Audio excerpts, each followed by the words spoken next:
have I done here? Oh, that's what I've done. Oops. There. I actually have two windows that are both capturing this same game because Quest for Infamy and Lamplight City are basically made in the same engine, so OBS is like, oh, you're playing the same game. Anyway, good evening, everyone. Welcome to Backlog Day. Let me adjust things. Sorry, one sec. Always have to adjust things. There we go. Alright. We are playing Lamplight City. A very cool indie adventure game, detective game, full of detective-y, adventure-y goodness. We're trying to solve the mystery of this woman who was apparently almost buried alive, and foul play is suspected. She's busy. That's not to bother her until we have something to ask her. Also, my dead former partner lives in my brain. So, you know, that's the thing. What was I gonna do last time? Oh, I have a message to give to that dude's mother. I should go do that. Oh yes, and there's also the university where those two people go. Where they went.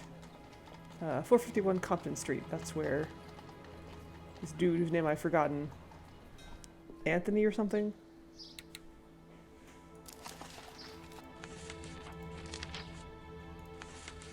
Albert. Begin with an A. Close enough. Oh yeah, and there's also Andrew.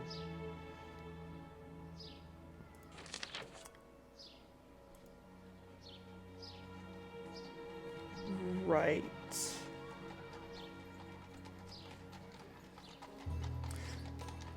Oh, yeah. Closes the agreed upon fee. Right. I look for them to the usual spot under the Weeping Angel. That would be the tomb that we,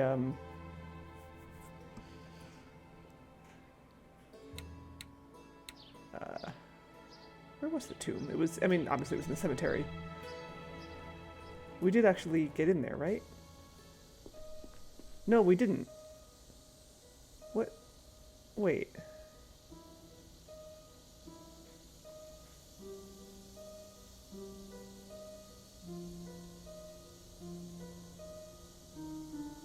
If only that police officer wasn't guarding the... Good day to you, officer. Afraid I ain't got... Please. Okay. The plaque says Harry. I know I found the Weeping Angel statue somewhere, now I can't remember where it was. I thought it was in the tomb that I went into, but I guess not. I'm confused. Anyway, let's go back to here and talk to this lady. You again. I told you I have no time for visitors. You're Albert Martin's mother, aren't you? Who are you? Miles Fordham. I spoke with Albert, and he told me to give you a message. He said to tell you that St. Roch's dog is barking. Oh, I see. That's good. That's very good. You better come in, Mr. Fordham. Standing on the street just won't do. Oh, well, thank you. That's very kind of you. Ooh, that cool... Welcome to my home, Mr. Fordham. Incense I am burner. Sabine Martin. I hope you understand that Albert has nothing to do with this awful business. Would you care for some tea? Well, her tune certainly changed when you gave her that message. I wonder what it meant. No, thank you, ma'am. I won't be staying long. Oh, come on. Always say yes to tea.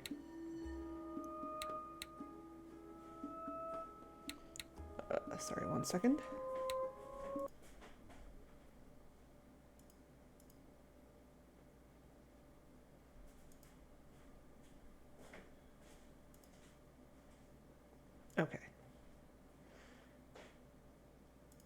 There we go.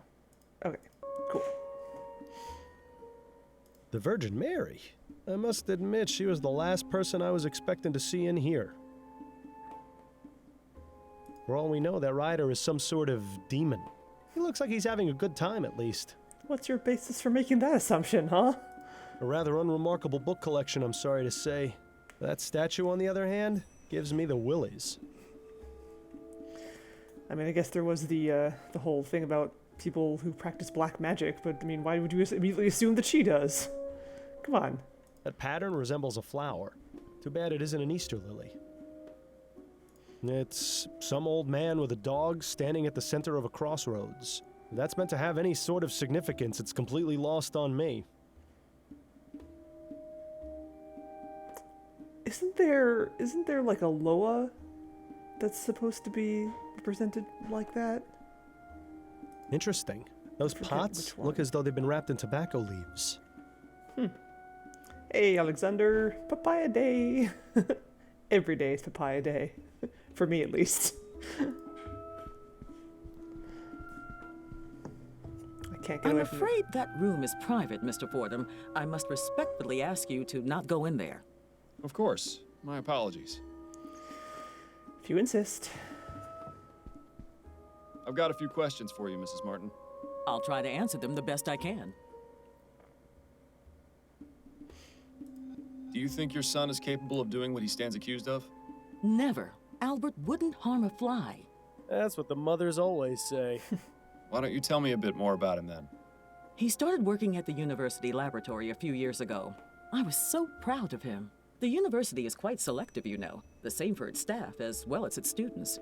Yes, I've gotten that impression. I always told Albert to be careful around those high society types, but that one always thinks with his heart first. Is she sure that's the correct body part? He's all the family I have, Mr. Fordham. Hey, Count Zacula. I like her look. She looks cool. Do you know anything about Madame Laura Dupre? I never met her in person, but I know plenty about her. Like what? Nothing fit for a polite conversation, Mr. Fordham. But I can tell you this. Laura Dupre has far more enemies than she lets on. Does that include you or your son? It most certainly does not. What do you know about Juliet, Madame Dupre's daughter? I know Albert was smitten with her, no matter that I told him to be very careful around her kind. Those rich Creole families don't care much for people like us. To them, we're just a help. But from his telling, Juliet sounded to be a decent soul. It's a shame the same can't be said for her kin. If you'll indulge my curiosity, what exactly was the meaning of Albert's message? Saint Roch is the patron saint of dogs, as well as the falsely accused. If he sent the message along with you, it means he trusts you, and that I should too. Oh, I see. Perhaps you were hoping for something more? That's just the way of mysteries, isn't it? How do you mean? The thrill of the unknown is always more exciting than the truth. Mystery makes life a little more interesting. True, but if mysteries were really better unsolved, I wouldn't have a job. What exactly is it you do, Mrs. Martin? I provide services to the public. A delightfully vague answer if there ever was one. Give me something a bit more specific, please. I'm a Mambo Asugwe. That means I'm what you call a voodoo queen. Cool. I'd give you a detailed explanation of the responsibilities and duties of the role, but your time would be better spent clearing my son's name. What can you tell me about voodoo? Can you tell me a bit more about your religious practices? What I can tell you is that the ignorant whites in this city are afraid of us for no reason. Voodoo is not about black magic or dark spells or turning people into the living dead. It's about healing and life. Naturally, there are misguided souls who may try to use it for ill purposes, but I am not one of those. Sounds like you hit a sore spot. Might be a good idea to stop pressing her on this angle. I think I'll take you up on your offer for tea, after all. All right, Mr. Fordham. You'll have to give me a few minutes to heat up the kettle. I'll be back shortly. Aha. And this is probably how we get into that room there.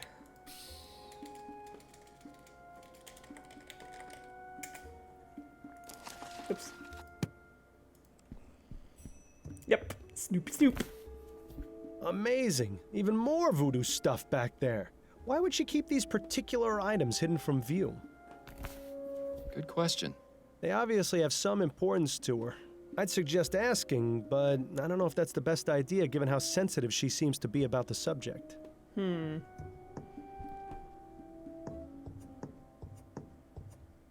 tea should be ready in a few minutes, Mr. Fordham. You can help yourself once it's done. You're very kind, Mrs. Martin.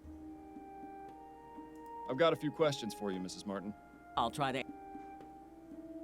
Okay, so I'm gonna not. Thank you for... My pleasure. I'm not gonna ask her about. Wait, actually. Wait. I've got a... Yeah. Thank you for your help. My pleasure. Yeah, I'm not gonna ask her about the back room. I think I'm gonna go with. I'm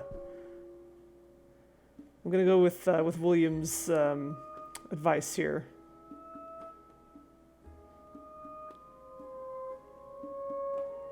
Hey, ATM machine.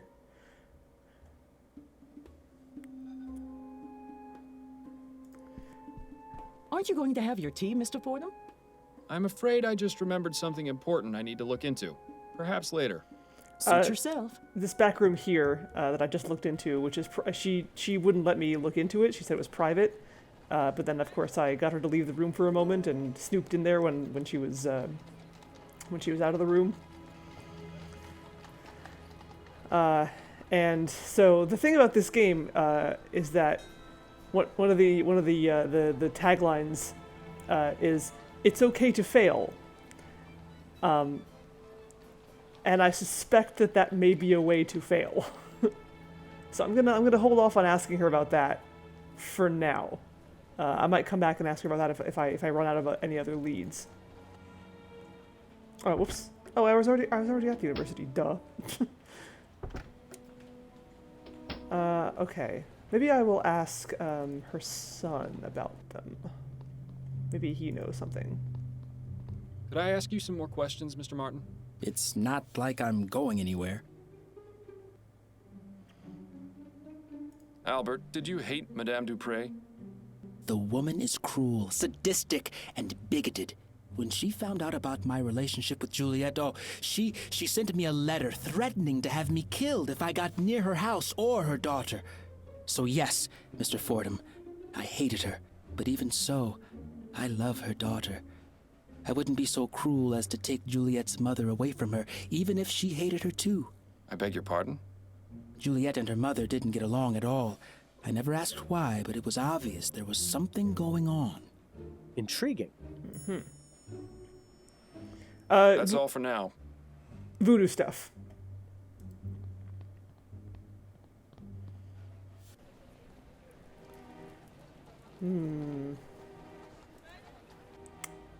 Maybe I will ask Juliet about her mother.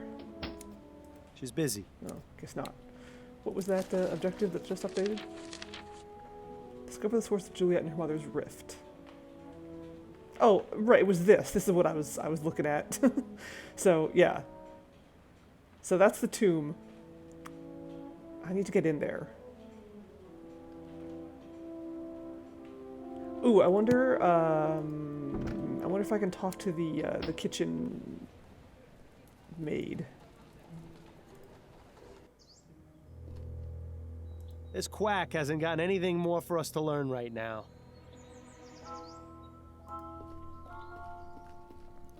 She wouldn't talk to me before, maybe she will now? I don't know, just maybe. I still need to find a way to get him to talk to us.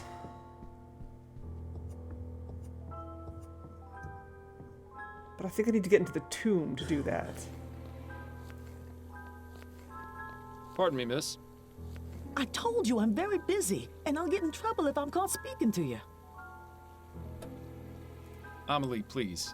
I need to know what you know about Madame Dupre. What? How did you know my name? Juliet told me about you. Miss Juliet? Yes, I spoke to her at the university. She mentioned you two were friends. Yes, that's right. She's always been so good to me.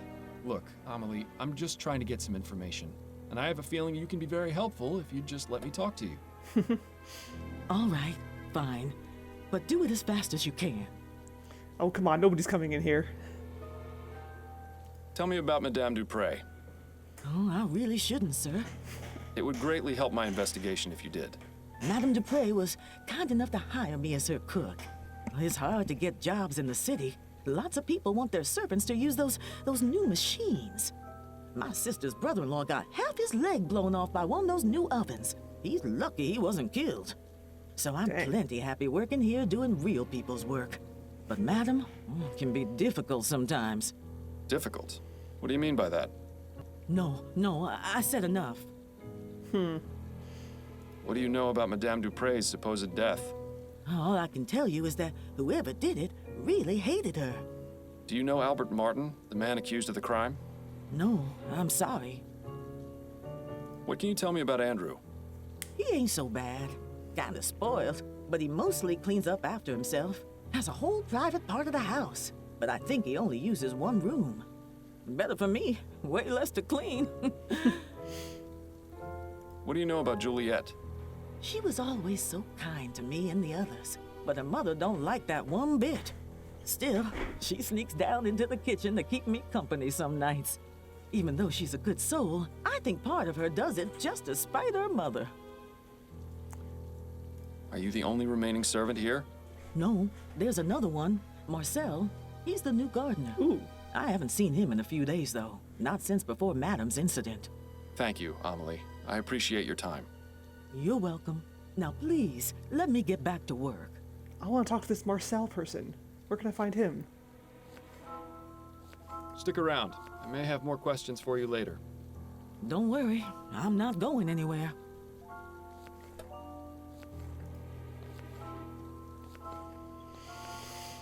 Yeah,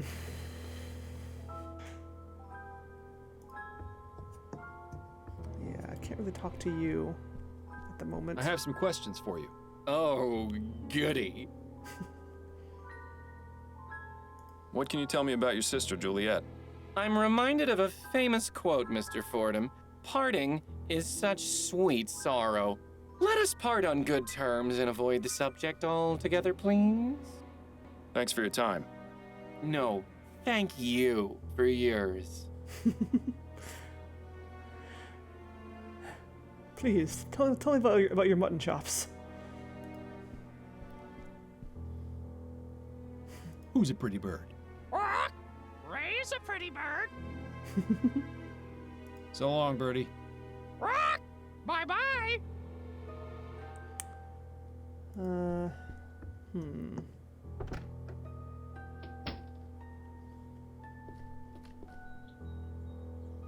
With her vast sums of wealth, Madame Dupre instead is quack.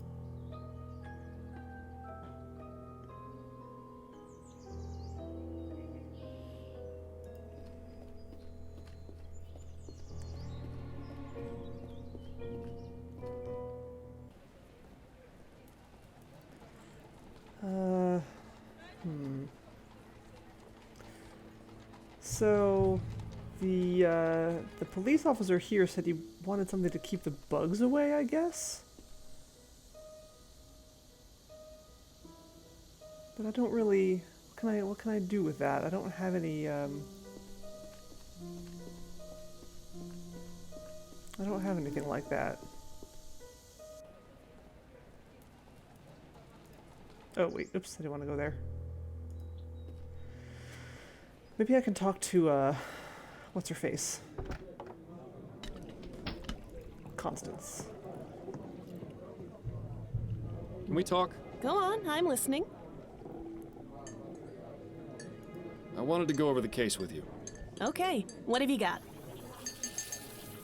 I seem to have hit a roadblock. Ah, yeah, There's here we an go. officer posted at Dupre's family tomb, and he won't let me in. Makes sense. Who's the officer? I've never seen him before.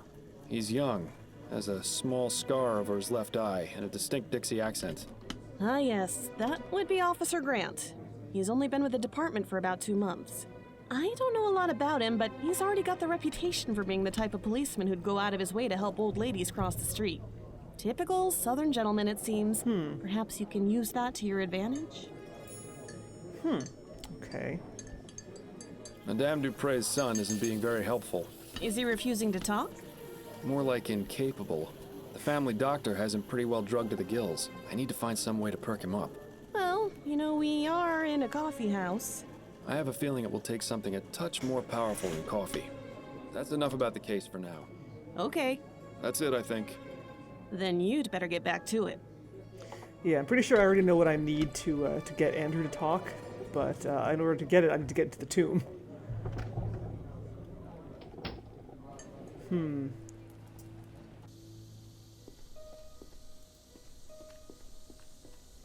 Good day to you, officer. Afraid I ain't got time for idle chat, sir. Please, move along.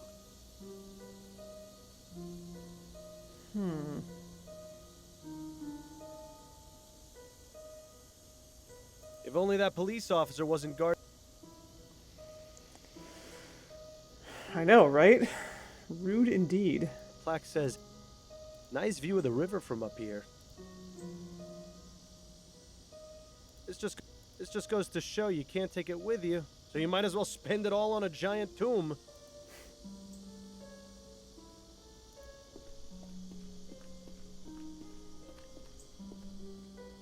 Go out of his way to help old ladies cross the street.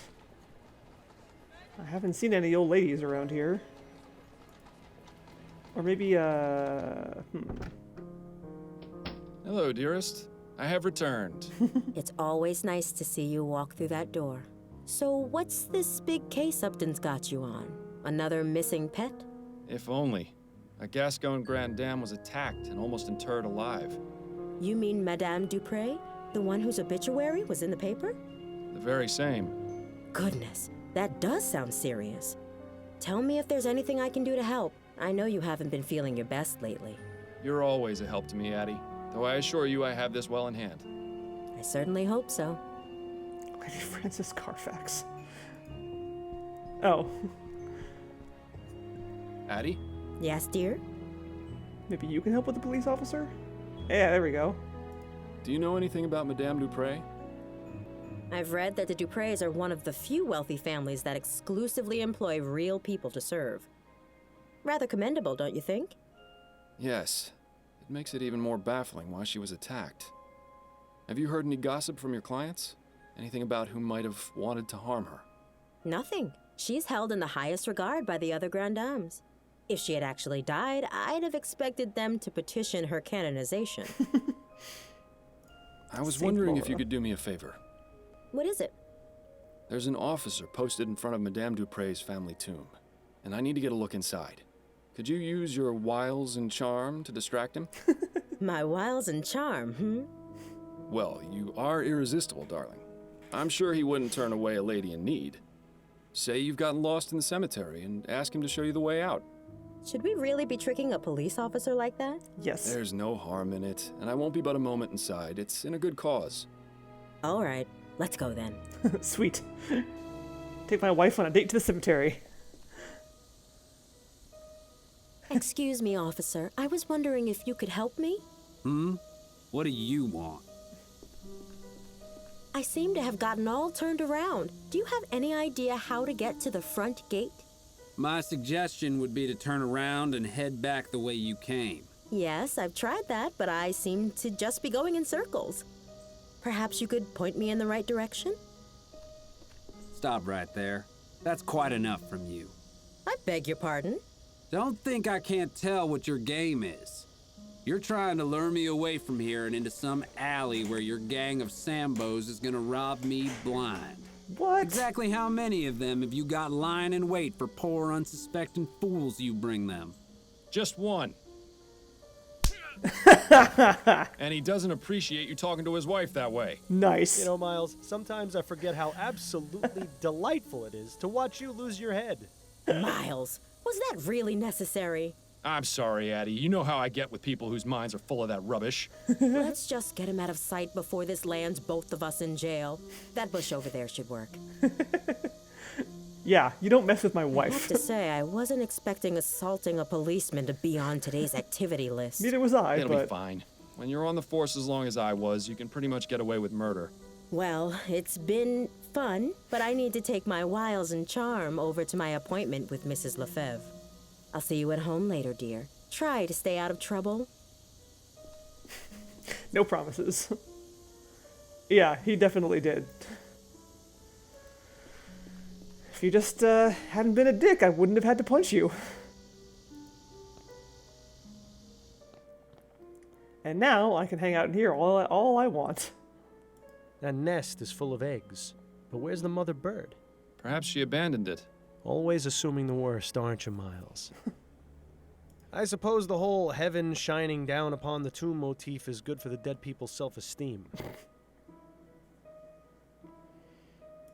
What a dramatic statue. I'm rather surprised no one has defaced it. Hang on. You don't suppose this is...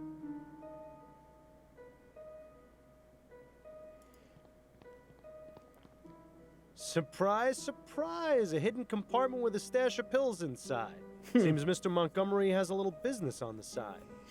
Yep. I have to admit, it's a fairly ingenious hiding spot.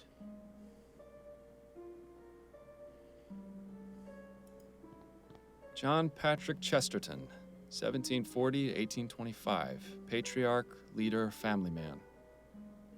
Desmond Chesterton, 1745 to 1810. Strong in life, stronger in death. What does that mean? Jane Scott Chesterton, 1746 to 1815. Ab Eterno. William Arthur Chesterton, 1770 to 1837. Gone but never forgotten. Celine, 1823 to 1844. Taken too soon. Rest ye with the angels.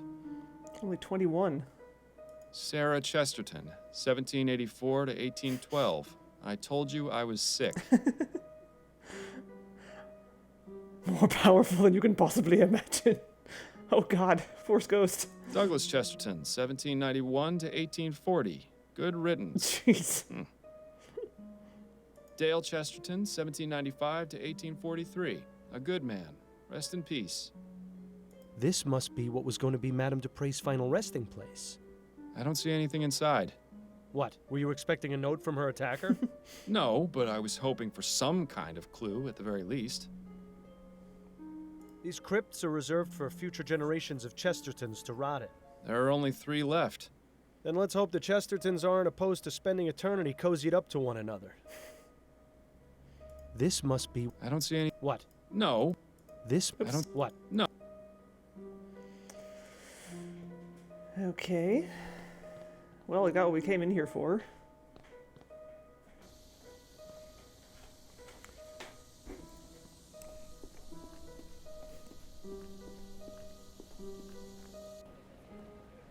So, now, let's see. Homemade vigor pills. A small amount of stimulant pills, handcrafted by Andrew Montgomery in his home laboratory. Laboratory.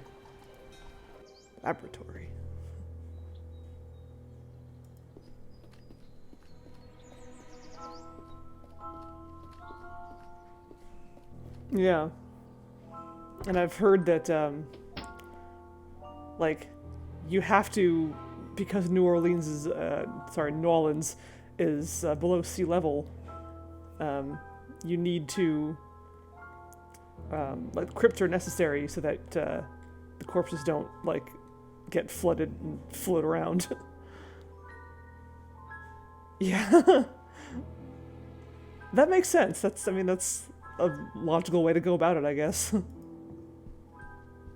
I have some questions for you. Oh, goody. You'll never believe what I found in your family's tomb. Oh? Was it a ghost? No, it was these vigor pills. You wouldn't happen to know how they got there, would you? I see you really are good at your job, aren't you, Mr. Fordham? Look, Andrew, I'm in no mood for games.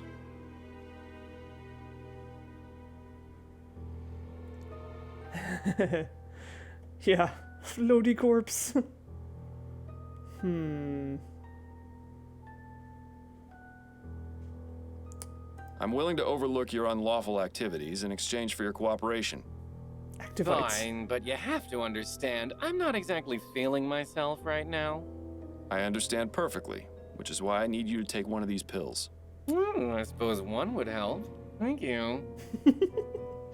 I love Abe Goldfarb. My goodness, I always forget how fast those pills work. My heart is racing.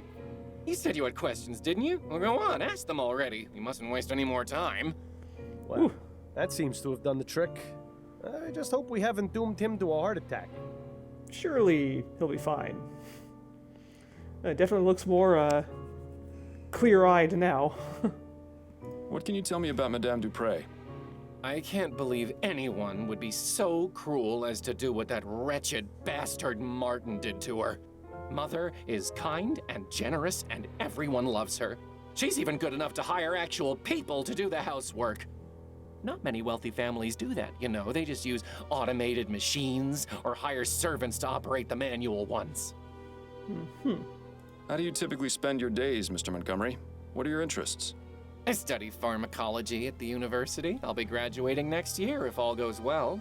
I just hope Mother has recovered enough by then to understand what's going on. She and Jean were so proud of me when I started university. I'd be so disappointed if she couldn't see me finish. I take it Jean is your stepfather. He is. Mother married him 5 years after my father died of consumption. My condolences. Do you have a good relationship with him? Not terribly.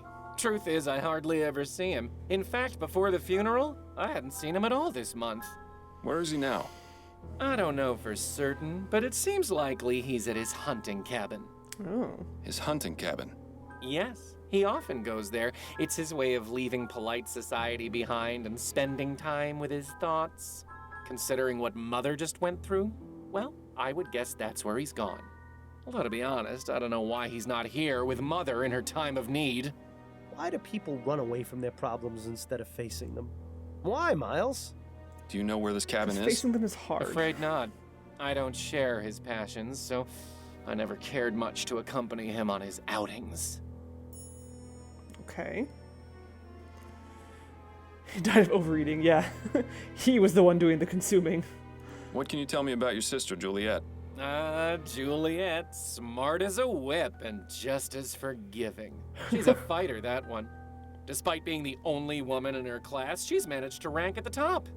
Impressive. I only wish Mother was more accepting of Juliet going to university. But you don't want to hear about boring family matters, I'm sure. Actually, I want to hear... But family matters are my favorite. It's always so reassuring to know how much worse off everyone else is. I want to know all about your boring family matters. That's kind of the important information that I'm looking for here. What exactly were the circumstances leading up to your mother's supposed death? A few days ago, I arrived home from school and found her collapsed on the floor. Excuse me. She wasn't breathing, so I immediately contacted Dr. Fellows. He examined her and pronounced her dead. We were all completely shocked. I was devastated. She'd been in fine health. In fact, she'd just been out riding that morning.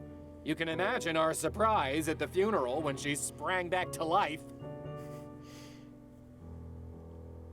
What's your relationship with the servants like? Relationship? I don't have one with them. They're servants. Mother always made it clear that they weren't part of the family, just help. We've only got 2 on staff right now, though, the kitchen girl and the gardener. How is it you know Albert Martin? He works at the greenhouse where my sister Juliet does her research. The 2 of them were involved romantically, and Mother didn't like that at all. I heard their fights. They were ghastly. What exactly made you suspect he was the one responsible for what happened to your mother? Well, I mean, it's obvious, isn't it? His mother's a notorious voodoo witch. Those people do all sorts of awful things to our kind. It's all out of spite, you know. He knew Mother disapproved of his relationship with Juliet, so he plotted to get rid of her. Uh-huh. So, you're running some kind of pill business on the side? I'm providing a service, Mr. Fordham. Not everyone in this life is as lucky as I am. People pay top crown for luxuries like airship tickets and social club memberships. Medicine should be affordable to all. Dr. Tennyson has a patent on the energy pill formula and thus a monopoly on the market. That means he can charge whatever he wants. Students use these kinds of pills all the time, you know. Academic rigors can be overwhelming, and concentrating can be difficult without help sometimes. I've got the skills and the equipment. If I can replicate the formula, help my fellow students, and sell them at a much more reasonable price, why shouldn't I? There's the fact that what you're doing is illegal.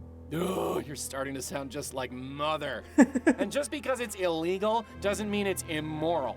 I can think of plenty of examples where the opposite is true. You're probably the most altruistic person I've met all month. The sad part is it's true. I mean, he's kind of got a point. That's a rather exotic bird you've got. Yes, Ray is nice when he's quiet. But get him started and it's tough to shut him up. Who trained him?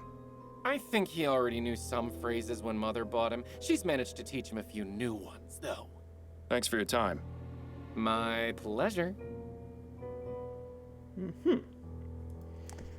But this parrot's gonna say something incriminating if I bug him enough. I don't know. I already bugged him a bunch last time. Polly want a cracker? No, thank you. Rock. Pieces of 8? Hi, matey. Rock. Who's a pretty bird? Rock. Ray's a pretty bird. So long, Birdie. Rock. Bye-bye. Okay, so hunting cabin. Who might know where his hunting cabin is? She probably doesn't, but someone Amelie? does. Yes? What is it? We mustn't be seen talking. Anything you can tell me about Jean? I hardly ever see him. Only at dinner. He's scared of Madam, and so he finds any reason to get out of the house and stay away as long as he can. Scared of her? Oh, it's true. You should see him when they're in private, like a shamed puppy that dirtied the carpet. Interesting. Do you have any idea why Jean is so afraid of Madame Dupre? If he's seen the same things we have, then yes. What kind of things? No, I spoke out of turn. Forget I said anything. Amelie, listen to me. A potentially innocent man's life is on the line. If I don't find out who attacked Madame Dupre, he's as good as dead. So if there are any facts or details you know that I don't, you need to tell me. I can't. You can. I'm not with the police. If Madame Dupre did something wrong, I'm not going to look the other way. Trust me, I'm on your side. Madam beats the servants. I think she even does it for fun. I hear the screams sometimes. I don't know how anyone else in the family doesn't. Maybe they do and just ignore it. I don't know. But if Mr. Dupre knows what she do, it explains why he's so scared of her. Great. Yeah. Did Madame Dupre ever abuse you? No, I was lucky, but some of the others weren't. Like who? I need details, Amelie. The old gardener, Guy Dumas, and one of the maids, Celine. I saw Madame going after them the most. Don't know what they did to deserve it. But I would see her walk by in a rage, whip in one hand and a book in the other. A book? What book? Oh, I don't know. I can't read, so I don't know what it said on the cover. But it's the same color as the stew spice I always use. Don't know what she used it for, but she always had it with her, just before a beating. Maybe she'd recite them some of her terrible poetry. I'm sure that was torture enough. Celine was one of the names in the tomb. Tell me more about Guy and Celine. They were deeply in love with each other. I used to hear them talk about how they wanted to run away together. What happened to them? I don't know. One day they were here, and then one day they weren't. Do you think Madame Dupre may have done something to them? I couldn't say for sure, but I wouldn't be surprised if she had. Please, let's not talk about this anymore. Thank you, Amelie. I appreciate your time. You're welcome. Now please, let me get back to work. Same color as the stew spice she uses. Looks like the type of spices you'd use in a stew. Most likely paprika or turmeric. Nice variety of reds and oranges. All right. Hey, Ambrosine. Yeah, Lamplight City. Okay. So we're looking for a red or an orange book. I wonder if he knows anything about the servant beating. I have some questions for you. All right. Did you know Guy Dumas? The old gardener? Sure, I knew him. We didn't talk very much. He was just a servant after all, but he seemed like a nice man. He stopped coming around about 2 months ago. Too bad, really. He did a good job of keeping the gardens looking nice. The new one is alright, but he just doesn't have that special touch Guy did. Were you familiar with a servant named Celine? Yes, I believe she was one of the maids. I didn't talk to her very much. Oh, she quit not so long ago. At least I assume she did. I haven't seen her in about 3 months. Thanks for your time. My pleasure. I don't think she quit. Actually, wait, hold on. Let me go back in there 1 sec.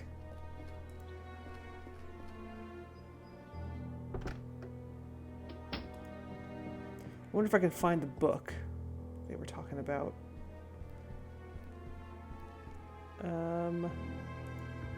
Forget which room was Madame Dupre's.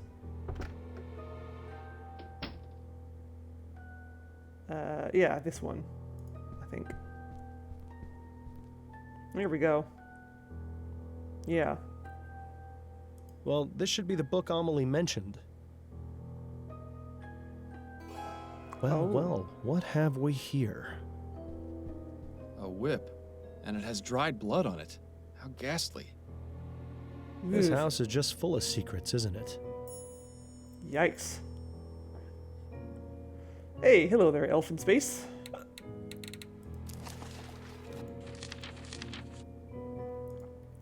Amelie's testimony. Madame Dupre would beat her servants, at times seemingly for fun.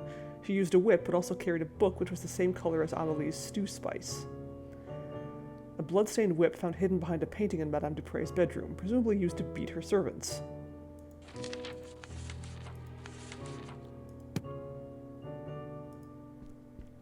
There are way more important things to concern ourselves with now than browsing Madame Dupre's book collection. There's still this, too, the scale and the piano. I haven't figured out the connection there yet.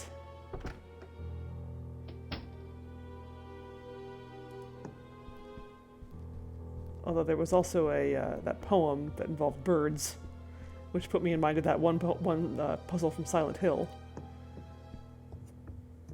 But just keep that in mind and follow my leads that I have right now. Doctor, may I ask you a few questions? Please be my guest. Tell me what you know about Jean Dupre. I'd rather not speak of him. Madame Dupre does not need to be agitated any further. I take it you don't look very favorably upon him, then. I'll just say this. If my wife had been attacked and left for dead, you can be sure I wouldn't leave her side. What a gentleman. He doesn't even leave women who aren't his wife. I see what you mean. Do you know where I might find him? I only wish I did. Those are all the questions I've got for now.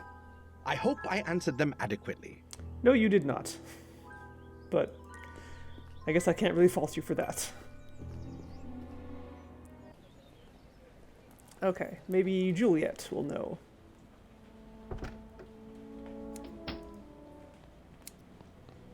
Hello again, Miss Montgomery. Mind answering a few more questions?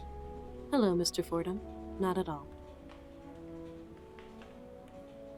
Is there anything you can tell me about your stepfather, Jean? He's a kind man. I don't really see him too often. He seemed rather upset at Mother's funeral, but I can't help but wonder if he feels the same way as I do about her death. What do you mean? Just that I get the distinct impression that he and Mother's marriage isn't as perfect as they'd like it to appear. I'm starting to sense a trend here. Your brother told me that Jean enjoys hunting. Do you know where his cabin is? Yes, it's in Fenton Swamp. I went out there with him a few times, but I didn't really enjoy it. Frankly, the place is rather grotesque. All those stuffed trophies staring at you with their cold, dead eyes. Plants are much nicer to have around. Anyway, if you take the main road through the swamp about 1.5 miles, you'll come upon a small dirt path that goes northeast. Take that until you see a small cabin on the left. That's it. Sweet. Thank you for the information, Miss Montgomery. Awesome. That's very helpful. Do you know Guy Dumas? Yes, he was one of our servants. He used to enjoy reading my books, as well as Andrew's. When did you see him last? Just last week. He came by to see me and asked to borrow some books. Okay. Do you know where I might be able to find him? Not really. I get the impression that he moves around frequently. But I can tell him you're looking for him next time I see him, if you like. Please do. Although hopefully I'll be able to find him before then. Okay, well that's good. He's still alive. Were you friends with Celine, the maid? Yes, I was quite fond of Celine. She was so sweet and interesting to talk to. One day, she just left the house with no explanation. Mother said it was because she had found work elsewhere. I was terribly saddened. I wish I'd had the chance to say goodbye to her, at least. What's your interest in her? Oh, I was just curious, that's all. No more questions for now. Then if you don't mind, I have work to do. Maybe if I go investigate the tomb now that I have that name. Maybe I will make the connection there. We need a key for the cabin? I don't know. I haven't been to the cabin yet.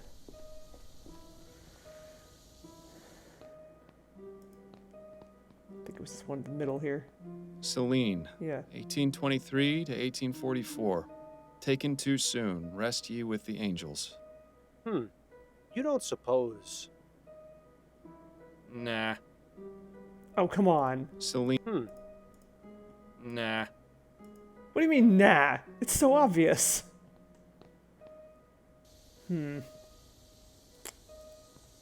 Alright, fine.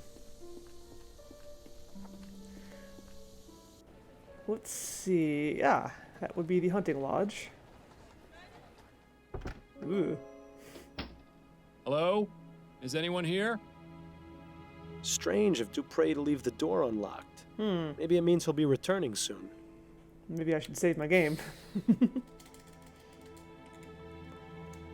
I'm trying to think of a Gabriel Knight 2 reference to make here.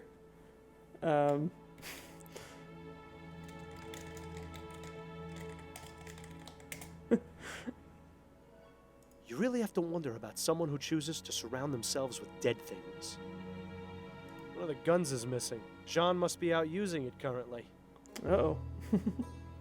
Satchels, boxes, and other assorted boring things for hunting. Let's see if Jean has anything interesting in here. Not very much, except a letter. Dear Jean, thank you so much for your help. To think that Mother would try and have me withdrawn from my studies is just unbelievable. Don't worry, I won't tell her you made the university change their minds. One attempt to ruin a life is quite enough. Juliet. Huh. Oh, yep, of course. Hi. Who the hell are you? What are you doing in my cabin? Jean Dupre, I presume? Yes, that's right. Who are you? Miles Fordham, private investigator. I'm looking into the attempted murder of your wife. Oh, yes. Yes, of course. Oh, thank you. Forgive my rudeness, but you startled me. Perfectly understandable, Mr. Dupre. This is a man whose bark is most definitely worse than his bite.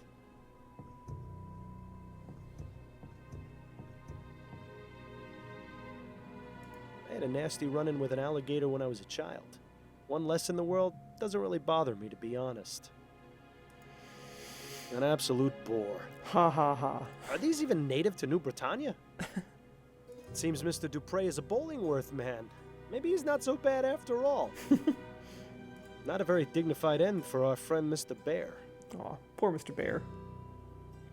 Some high society type in the middle of a hunt. I don't understand why anyone would get a thrill out of murdering innocent creatures. You know, I've heard it said that needing to have so many guns is a sign of overcompensation. Can we talk, Mr. Dupre? I suppose so. Yes. Look at that mustache of his. What can you tell me about Madame Dupre? Oh, my dear wife, the past few days have been just awful for all of us. Yes, I can imagine. How long have you been married? For 7 wonderful years. Laura and I are just as much in love now as we were on the day we married. Lord, does he actually expect anyone to believe that nonsense? You'll pardon me for being so frank, Mr. Dupre, but why are you out hunting and not at your wife's side? Excuse me? Who are you to lecture me on my marriage? A fellow married man, that's who. Your wife has just suffered a very traumatic ordeal. Shouldn't you be at home caring for her? But with all the confusion at the house, with the police investigating and her being attended to by her doctor, I just needed to get away for a bit. Surely you can understand, Mr. Fordham. There's something off about this guy, Miles. He's definitely hiding something. And for once, I don't think it's from his wife. Do you know anything about the circumstances surrounding Madame Dupre's death? Horrible. Simply horrible. Do you have any idea why Mr. Martin might have attempted to kill her? Mr. Martin? You mean the boys they arrested? Andrew said it's because Martin and his mother are witches who prey on the well-to-do. You only need to take one look at him to see his trouble. It's a shame they put him away so quickly. I'd have liked to teach him a lesson or two, believe you me. Yeah, right. A lesson on how to cower in the corner, most likely. I suppose it goes without saying that you enjoy hunting, Mr. Dupre? Yes, I do. I consider myself something of an outdoorsman, you see. It's nice to be able to go out and get some fresh air after being sat at the bank all day. What about your home life? Truth be told, I'm not at home as often as I'd like to be. I've been trying to make more time, but something usually comes up. Business is business, after all. Yeah, but what business are we talking about here exactly?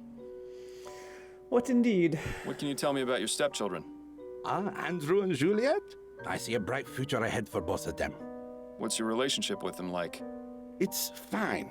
Why do you ask? I got the distinct impression from both of them that they hardly ever see you. Well, yes, I suppose that is true. We don't spend much time together. But they're both so busy with school, I don't want to get in their way. Not to mention my job keeps me away from home for considerable periods of time. Excuses, excuses. I get the feeling Mr. Dupre avoids his family on purpose. But why? Do you fear your wife, Mr. Dupre? Do I... what? The question's quite simple. Are you afraid of Madame Dupre? Why in the ether would you think that? Well, I don't really want to throw Emily under the bus.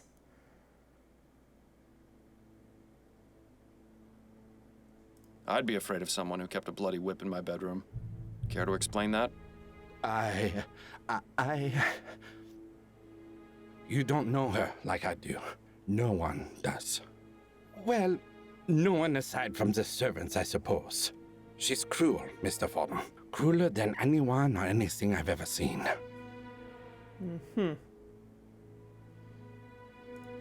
Tell me more about Madame Dupre's cruelty. She treats the servants like animals, Mr. Fordham. She would say the most vile, awful things to them. Things I would expect to hear on the Gascon docks, not from the lips of a grande dame. And the beatings. Oh, God.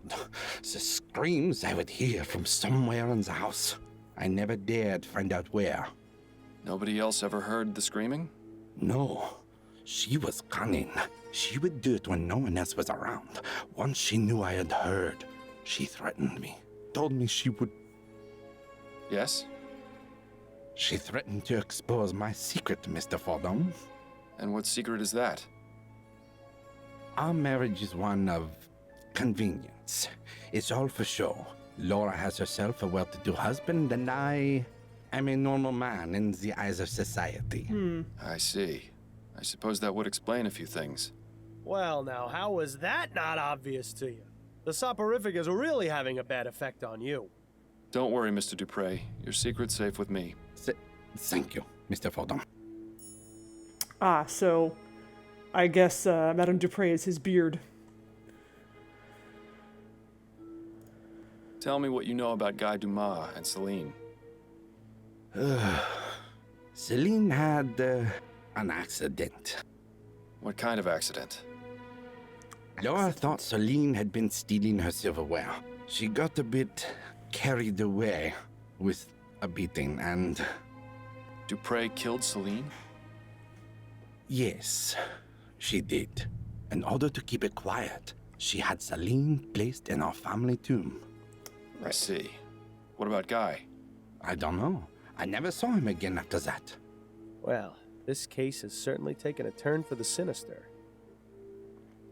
Do you know anything about Madame Dupre trying to get Juliet taken out of her classes at the university?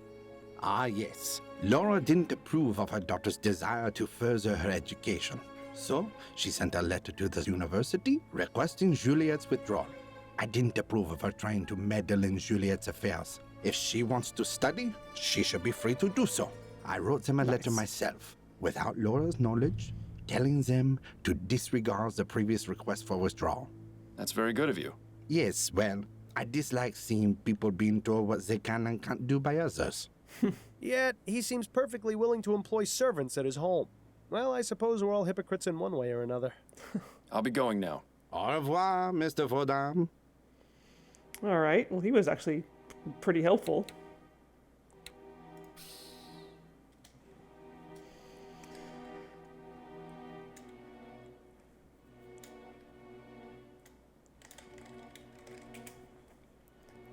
Okay, so I guess now we should, now that we have confirmation that Celine, the Celine in the tomb is who we think she is, let's go check that crypt again.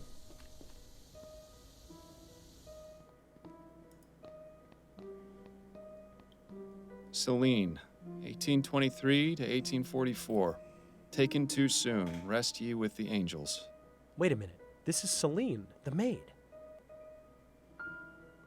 Uh-huh. Somehow a piece of paper got wedged into the side of the vault. Gimme. Oh. Tweezers. Carefully now.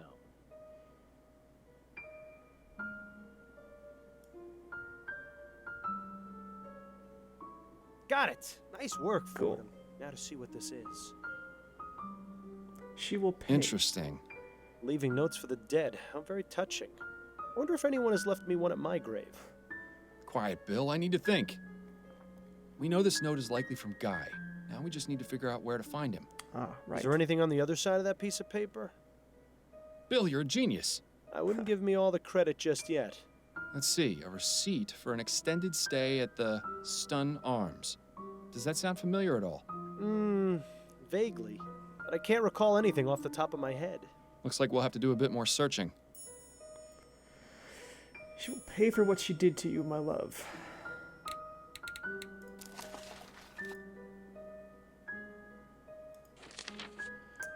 Okay. Stun Arms. According to Jean, Laura Dupre was extremely cruel to her servants, beating them and saying awful things to them. He is deathly afraid of her and stays quiet lest she expose the fact that their marriage is one of convenience.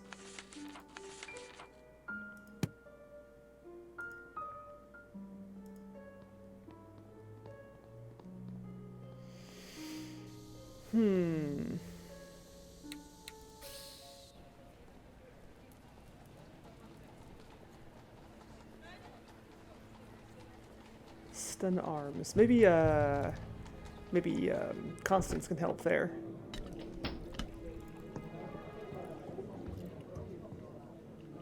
Can we talk? Go on, I'm listening. I wanted to... Okay. I found this note in the Chesterton tomb. I think it was left by the person who attacked Madame Dupre. Nice work. Sounds like you're about ready to wrap things up. I will be as soon as I find him. Take a look at the other side of it. Part of a receipt for a hotel? Yes, but the name is only partially visible at the bottom. Stun Arms.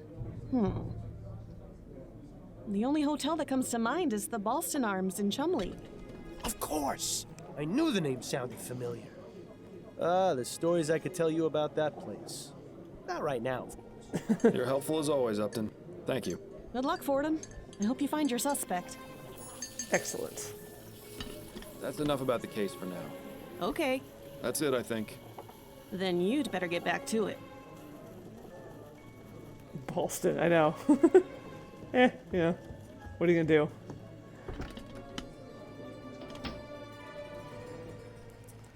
Before I go over there, let me do a quick run. Welcome back, Mr. Fordham. See if anyone else has anything new to say. I've got a few... I'll try. Thank you for... My pleasure.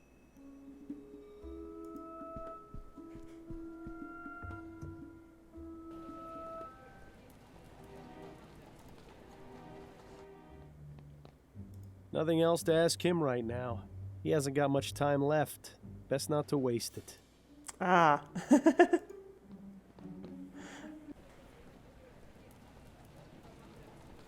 Yeah, that makes sense. Peniston.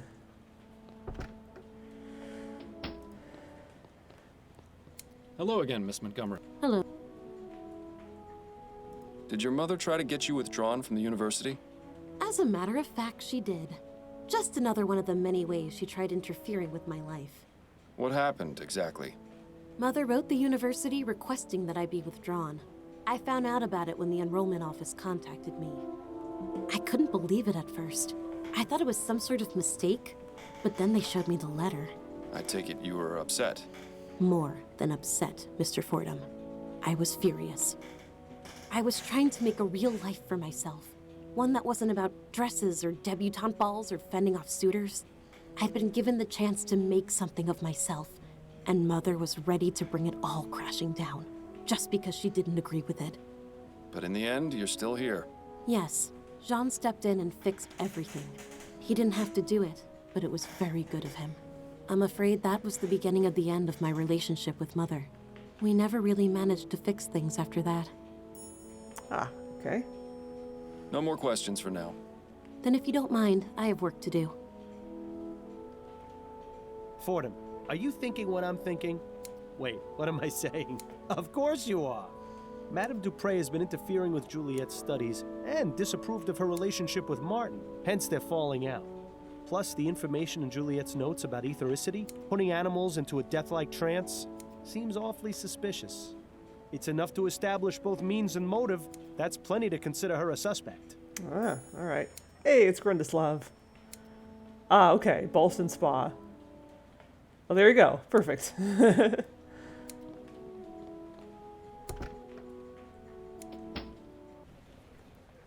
Okay, so we have a first suspect, but I believe there's more to find out here. Yeah, let's go investigate. All right. Thanks for popping in. Who is it? And sleep well.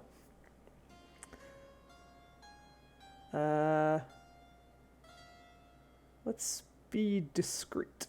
Mr. Dumas, listen to me. I don't want to make this into more of an issue than it should be, but I believe it's in your best interest to let me in so I can speak with you. Just a moment. I'm Miles Fordham, a private investigator. It's extremely important I speak with you, Mr. Dumas. What do you want? Just to talk. May I come in? Yes, I suppose so. I found your note in St. Denis Cemetery. Care to explain what it means? How did you... I'm a private investigator, Mr. Dumas. That's what I do. Now we can either do this the easy way or the hard way. It's up to you. I left that note for Celine. I didn't think anyone would ever find it. So it was you who attacked Madame Dupre? Yes. Yes, it was me.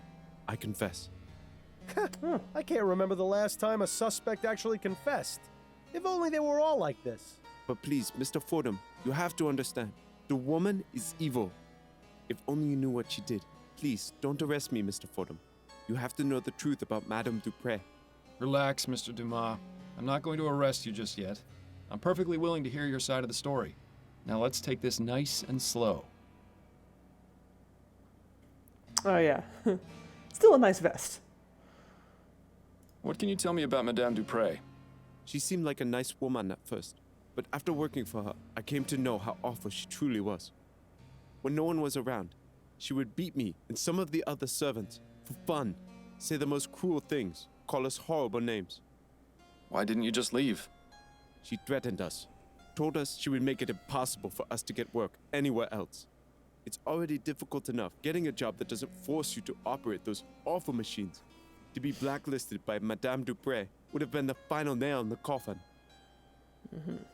How did you come to be employed by Madame Dupre? I used to work in an iron factory in Chomley, but a few years ago, they brought in some steam machines to help production. One of the machines had a problem, and my friend Connor and I were assigned to fix it. We had no idea what we were doing, but we wanted to keep our jobs. I don't know what happened, but the next thing I knew, Connor was dead, and I was badly hurt. I swore never to go near one of those machines again. After I got better, I spent a few months looking for work, but it was impossible to find any jobs that didn't involve steam tech. Then I found out about Madame Dupre. Working at her home seemed like an improvement. I had a decent bed to sleep in. The work was not difficult, and I even made friends with her daughter. But Madame Dupre soon showed her true nature. Tell me about Celine. Oh, my dear Celine. She was the most beautiful thing I ever saw. We were going to get married, you know. Then that devil killed her. She beat her to death in front of me. Oof. I was powerless to do anything. Please, Mr. Fordham, I don't want to remember. Let us speak of something else. Do you know Albert Martin? No. Who is that? He's Juliet's lover, falsely accused of the crime you committed. I had no idea. Are you going to let an innocent man die because of what you did? No, of course not. I suppose things got out of hand. It was not my intention for someone else to take the blame for my actions. So why did you attack Madame Dupre in the way you did? I knew that if I went to her home and killed her, I would be caught and thrown in jail. I needed to find a way to do it quietly and not make anyone suspicious. Also, I wanted her to suffer for what she did to my Celine. I had read about toxic plants in Juliet's schoolbooks, and I knew a bit about them from working as a gardener. So I decided to poison Dupre and make her appear dead so she could be buried alive and suffer the same way she made us when she would lock us away in her secret room. Did you say secret room? Yes, Mr. Fordham. It was no bigger than a coffin. She would place us inside if she was especially mad at us, with no food or water, sometimes for days at a time. We couldn't scream because she would stuff our mouths. She would also plug our ears and cover our faces. How often did she put you in there? Only a few times, but that was more than enough. I'd rather not think about it. So you have no idea where it is? None. I only remember Madame Dupre would say the same thing any time she was about to put someone in there. A perfect servant must behave. I've told you everything, Mr. Fordham. Are you still going to arrest me? I haven't quite decided yet, Mr. Dumas. If I can find this secret room, it would be enough to charge Madame Dupre with a crime. However, if you haven't been telling me the truth... I have been, Mr. Fordham. I swear it. I'll even make you a deal. If you promise me you'll try to find the secret room, I won't leave this hotel. All right, Dumas. It's a deal. Well, at least now we can go straight to Upton and have him taken in. Unless you really do believe him about the secret room. I absolutely do. Because I'm pretty sure that's what the piano puzzle That's was all about. for right now, but I'll be back. Yes, Mr. Fordham. I'll be here.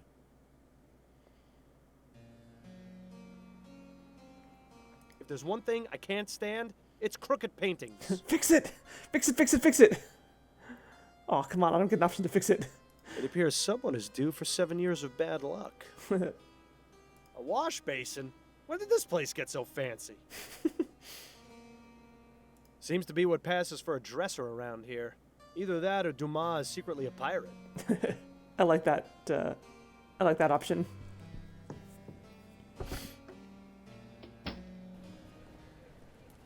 So I'm curious.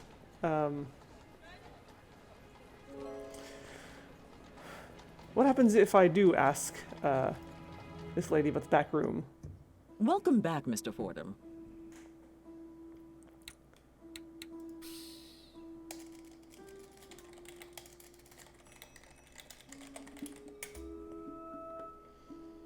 That's what I'm doing. I've got a few questions for you. I'll try to... About that back room of yours. I beg your pardon? I don't know about this, Miles. Is this really a road you want to go down? I had a look behind your curtain. Care to explain what all those things in that back room are? Mr. Fordham, I was under the impression you could be trusted. Clearly, Albert was wrong about you. Why are you keeping them out of view? What's their significance? I don't like people invading my privacy, Mr. Fordham. You're no longer welcome in my home. Please leave. But without me, your son won't get out of jail. Nobody else thinks he's innocent. Are you really going to put your pride over your son's life? And now you insult me? You're really something special. I won't say it again. Get out! You clearly hit a nerve there, Fordham. Rather suspicious, if you ask me. Perhaps her and Mr. Martin's religious practices aren't as innocent as they claim to be. An interesting notion. Well, I can't deny that the evidence against Mr. Martin is somewhat damning. Well, I got an If achievement for his that, mother was so sure of his innocence, she'd surely have explained what all those things behind the curtain were. I don't think Upton will appreciate being proven wrong. But like Fellows said, facts are facts. Right, so that added her as a suspect.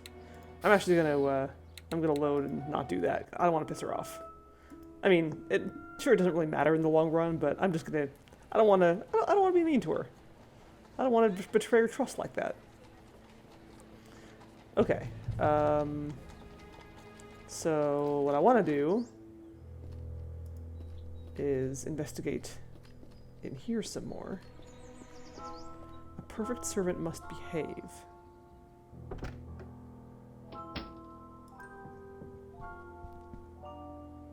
Ah. A perfect servant must behave. And now you'll taste an early grave. Me sofa, Ray. In the middle, see? Me sofa. Ray. Okay, in the middle C. So long. As amusing as it is to chat with this oddball, I think we've exhausted his usefulness at the moment.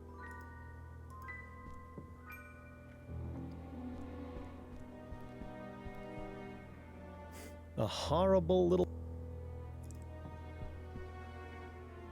Yes, thank you.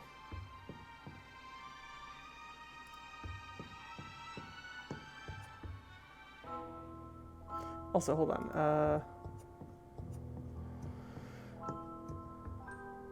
Let me go back to her. Oops. Oh. Oh, yeah. Oh, there's a double click option to go right to an exit. I didn't know that this game had that. Oh, dear God, no, please, let's not expose ourselves to that drivel again. But I wanna. Oh, fine. Alright, I guess I can't look at her poem that talked about birds and stuff.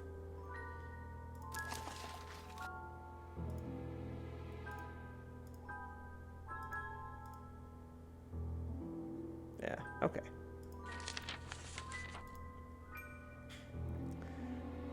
Juliet Montgomery. Madame Dupre's strange daughter hates her mother for disapproving of her relationship and trying to have her removed from university, researching aethericity and its ability to make living creatures appear dead. Guy Dumas, former servant of Madame Dupre, confessed to attacking her in retaliation for the murder of his lover, Celine. Juliet's testimony. Madame Dupre tried to have Juliet withdrawn from the university because she did not approve of her studies. When Juliet found out, she was furious. This caused an irreparable rift between mother and daughter. I can talk, really.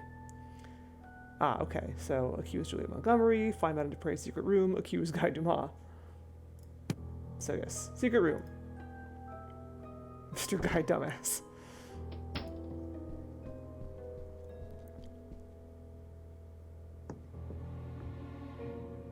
Wait. Oh,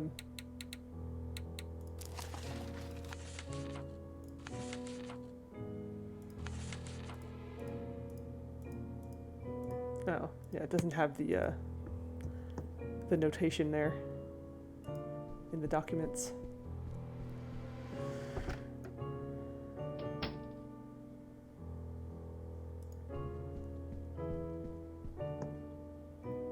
Right, okay, so EGFD.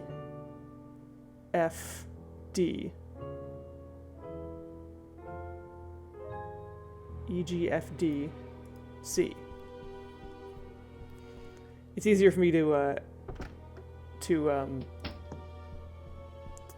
operate them by their actual note names rather than do, re, mi, fa, sol, la, ti, do.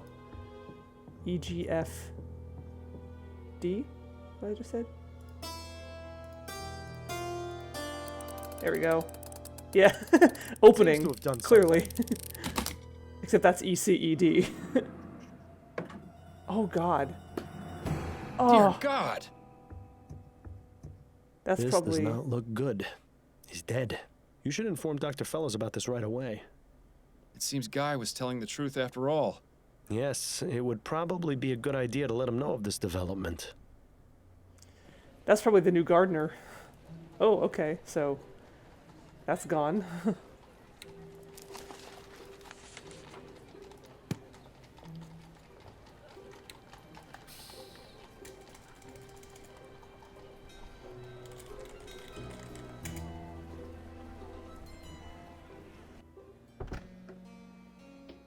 So, you were right.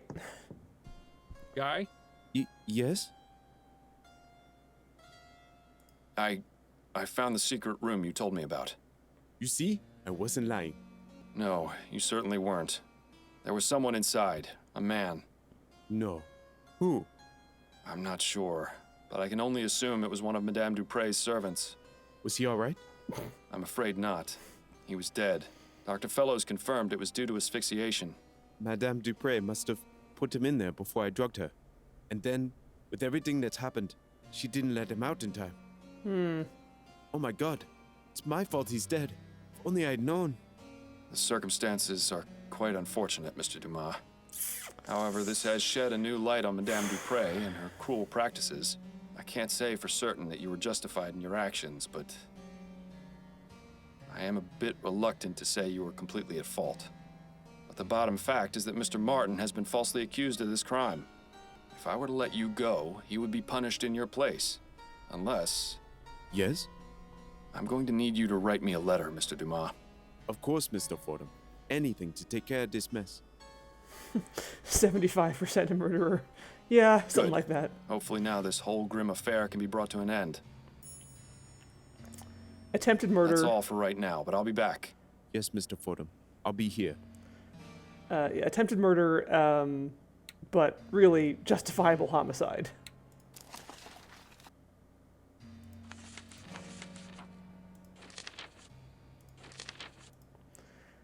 I, Guy Dumas, of sound mind and body, hereby confess to the attempted murder of Madame Laura Dupre. Yeah. He looks upset. Best not bother him unless you have something specific to ask about.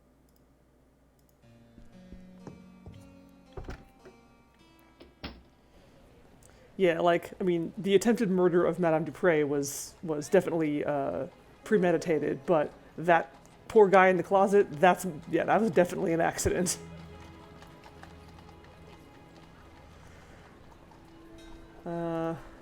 Wonder if he has anything to say. Nothing else? No, guess not. He's watching you.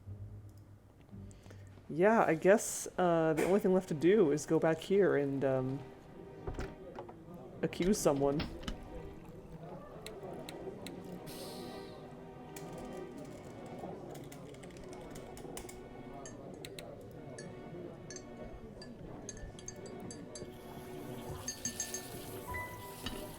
Can we talk? Go on, I'm listening. I think I'm ready to wrap this case up. Okay, who's your prime suspect? Ah, okay. Oh, that's cool. Unsolvable case. It was Guy Dumas, a former servant at Dupre Manor. Oh god. Game, why?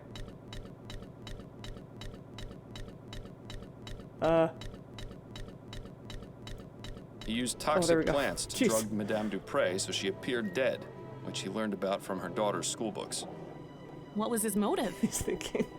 That's the thing. I've learned that Madame Dupre is extremely cruel to her servants. Oh god, it's happening again. She regularly beats them, and even has a secret room no bigger than a coffin where she places them as punishment. I discovered this secret room and found a dead servant inside. He had died from asphyxiation. My god. A few months ago, Madame Dupre beat Guy's lover Celine to death. He wanted revenge, and intended to make Madame Dupre suffer the trauma of being interred alive. I see. Constance, I don't think Dumas should be arrested for his crime. He doesn't deserve it. Madame Dupre, however... Yes, I see what you're saying, and I agree, but what about Mr. Martin? I got a signed confession from Mr. Dumas. You can see the handwriting matches this note I found in the cemetery. That should be enough to release Mr. Martin, as well as giving Guy a head start in his escape from the city. It's gonna be tricky getting the department to look into this, but with the proof you've gathered, it should work. Excellent investigating, Fordham. I knew you still had it in you. And of course, I'll dip into the department's Good Samaritan fund to get you proper compensation for your work. Sweet. For now, go home to your wife. I'm sure I'll have something else for you to look into fairly soon. Awesome. Yay! God, why are you doing this? Game, please. Good evening. I'm looking for Madame Laura Dupre. That's Dave Gilbert. This is Madame Dupre. I am her personal physician, Dr. Fellows. May we help you, officer?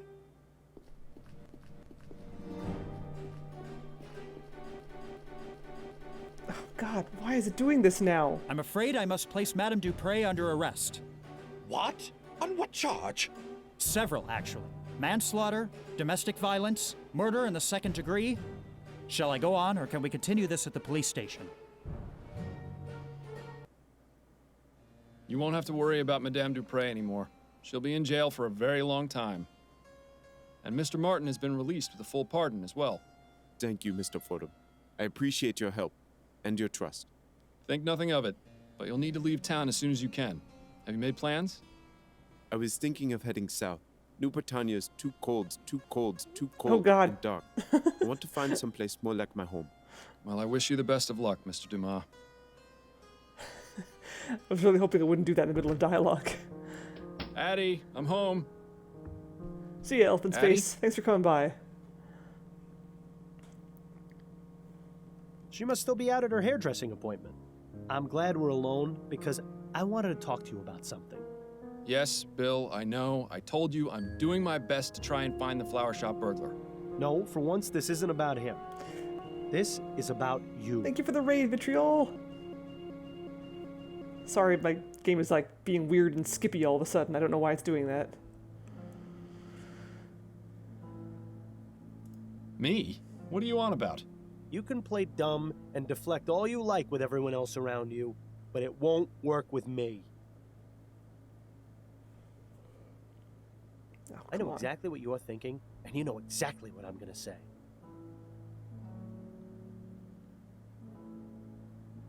You want to talk about how we did on this case? Yes, that's exactly right. Have you already forgotten the old days, Miles?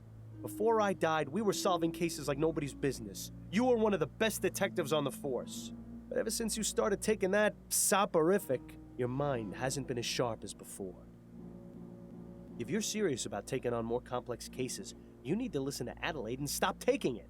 It's already had a negative effect on your performance. What are you talking about? We were able to discover the truth about Madame Dupre. I kicked ass on that but case. if you were working at your full abilities, you'd have come to that conclusion much sooner. So judgy. If I stop taking it, you won't let me sleep through the night. Nothing will change. Well, things would change if you found you-know-who. I thought you said we weren't going to talk about that right now. Yeah, well, I say a lot of things. An understatement if ever there was one. Can't you just keep quiet without me having to take something?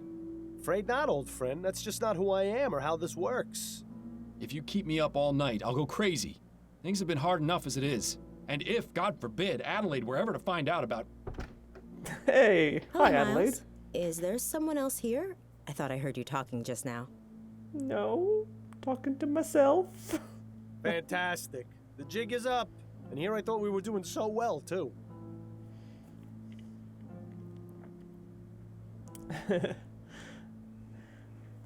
Yeah, I just started playing this game last week, and I'm really enjoying it so far.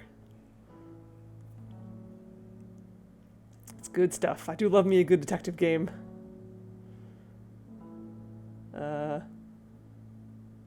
Oh yeah, and the commentary update just dropped today, I think? Yesterday? Today? That's cute. Scratch my back. I tend to not play games with commentary on. If it's my first time through, I don't want to have commentary on. But a repeat playthrough, then I might do commentary. Hey, Michael Fort. No,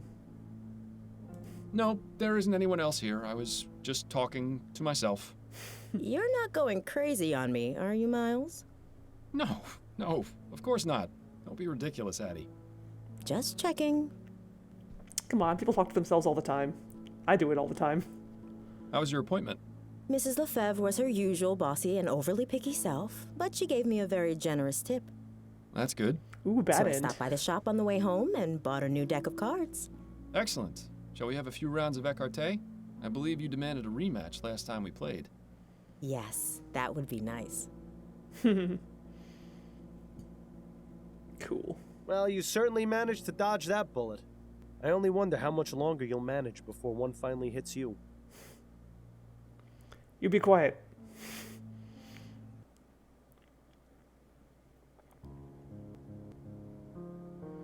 Two weeks later.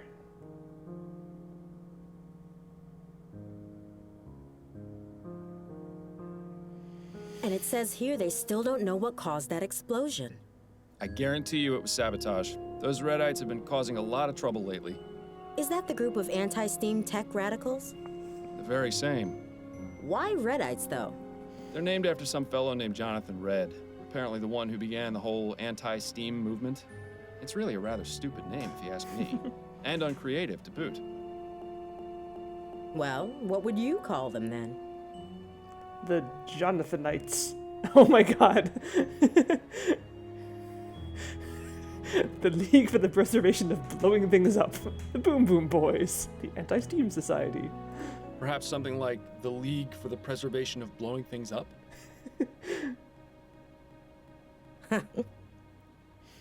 A bit long, but it does get the point across. Perhaps you'd best stick with the detecting, dearest. Your nomenclature needs a bit of work. Well, I think it's about time I get ready for bed. All right, Miles, if you must. Get ready for bed, by which he means taking drugs, probably. Let her be for now. You've got your own things to take care of. Yeah, the Boom Boom Boys. Where are you going? You don't have anywhere to be just yet.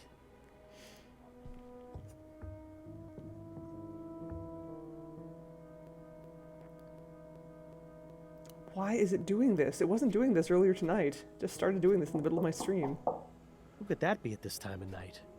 Good question. But Adelaide can handle it for now. I need to take my medicine. You certainly have your priorities in order. Go on then. Get that bottle of rat piss out of your nightstand and let's get this over with.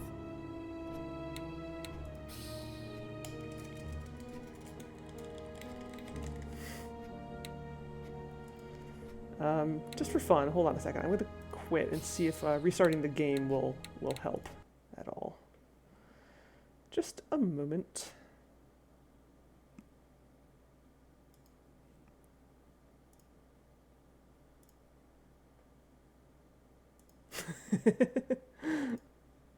And what can I say? I work with what I'm given. Oh,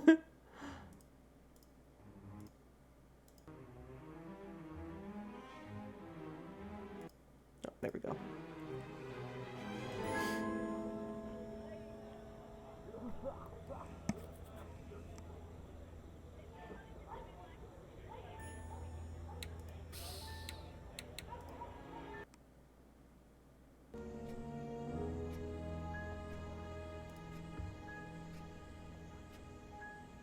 Glug. Wow, it doesn't even measure anything. Tastes like the devil's sweat. You could just stop taking it, you know. Bill, now is not the time to... Miles, could you come back out here, please? Be right there, dearest. Oh. Now is not a good time for me to deal with people. Not with this, soporific in my system. Who was that at the door? A late night courier. You've got a message from Upton. Sweet.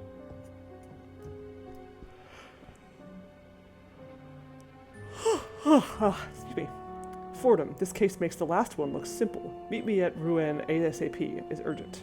See Upton.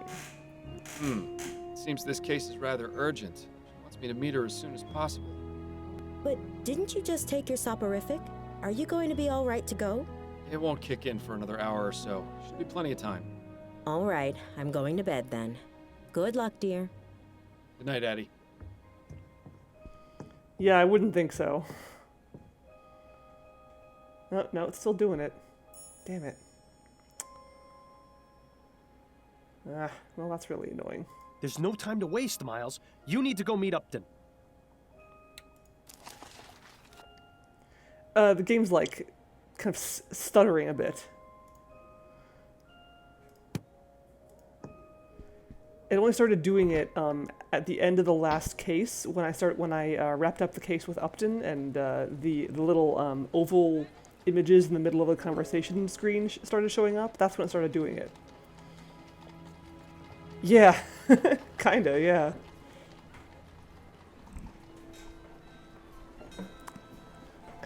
What are you doing? Oh, that's my mouse cord getting caught in my legs. I don't want to do that.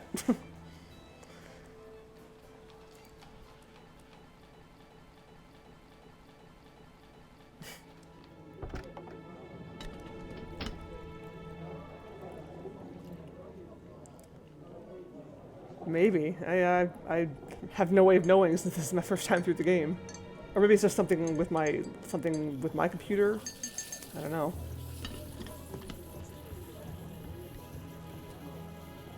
Hello, Upton. I'm glad you came, Fordham. Sorry for disturbing you this late.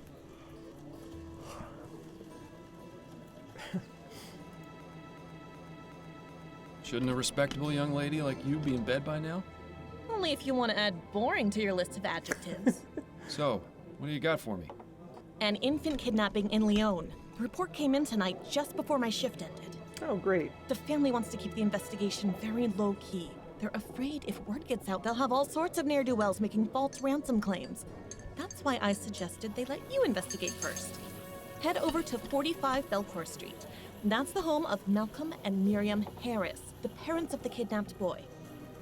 There are side conversations in the coffee house? I tried to, like, I poked at all the people last time I was here, and I didn't hear any conversations. Harris, as in Harris Construction Company?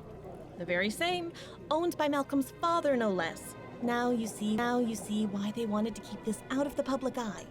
Indeed. If they manage to get a new transatlantic airship off the ground, it'll be an aura mine. I can see why they'd make an easy target.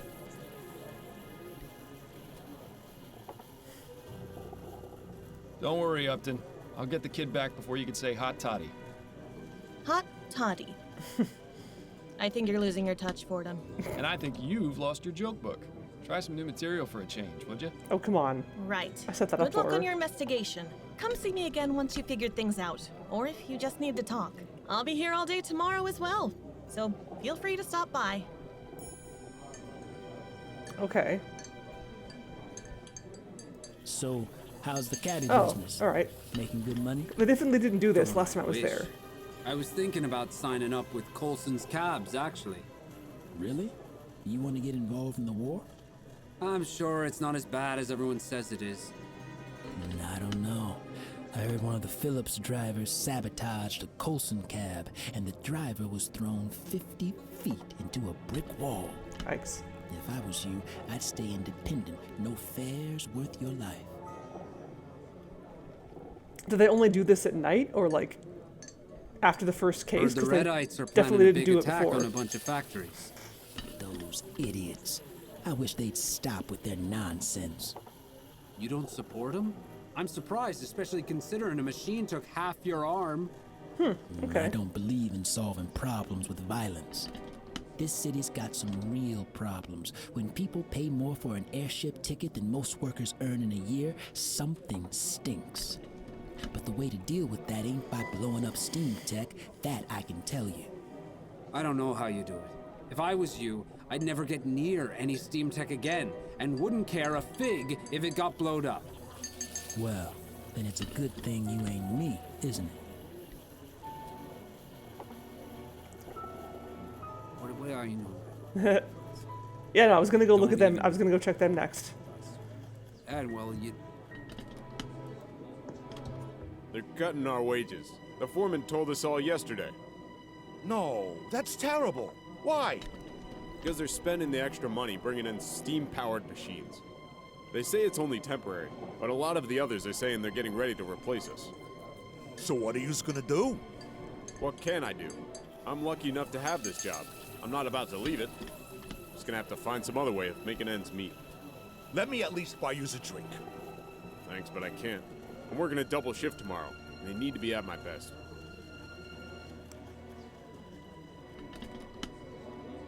Keep talking. Got your eye on any ladies? Not really. Been too busy lately. I can't afford to be taking someone out right now. How about you? Pretty much the same. Could always try your luck with that one over there. Already did. Wouldn't give me the time of day. Too bad. Aw. It's getting pretty ugly between Atwood and Leroy. What do you think of it all? Not sure. I'm none too pleased with Atwood, but this Leroy character doesn't seem much better. Leroy is a man of the people, though. He's trying to expose the corruption of Atwood's parliament. You do know the real reason the bridge to the Chum has been delayed so many times, right? I thought it was because they don't have the money. That's exactly the type of lie Atwood is feeding everyone. It's really because they want to keep the chummies out of the rest of the city. Leroy said so himself. Not only that, Atwood's trying to bring in more automated workers. Really? Yeah. So if you're worried about keeping your job, I'd suggest voting for Leroy. I'm not allowed to vote, remember? Oh. Oh, right. Sorry. Yeesh. That's unpleasant. Ew, well, thank you.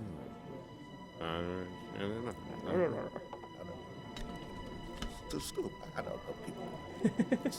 Chummies.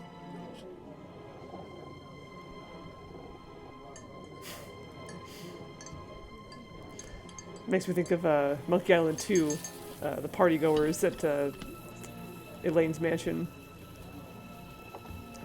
Alright. So, infant kidnapping. Cool. And that makes my brain go to Gabriel Knight 3. This game is just a big fat love letter to the entire Gabriel Knight series, apparently. Which I'm okay with, because those are great games. Mr. Miles Fordham is here to see you, sir. Very good, Mr. Havelock. Send him up. Yes, sir.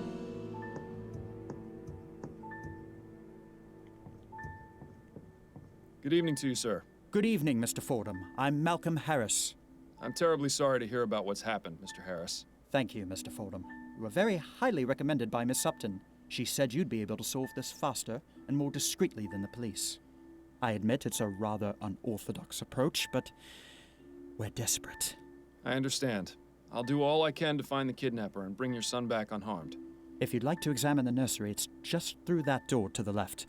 I'll ask you to please try and keep quiet as I just sent my wife to bed. Her nerves are rather shot, you see. Yes, of course. Doesn't seem to be doing the stuttering thing, so that's good at least.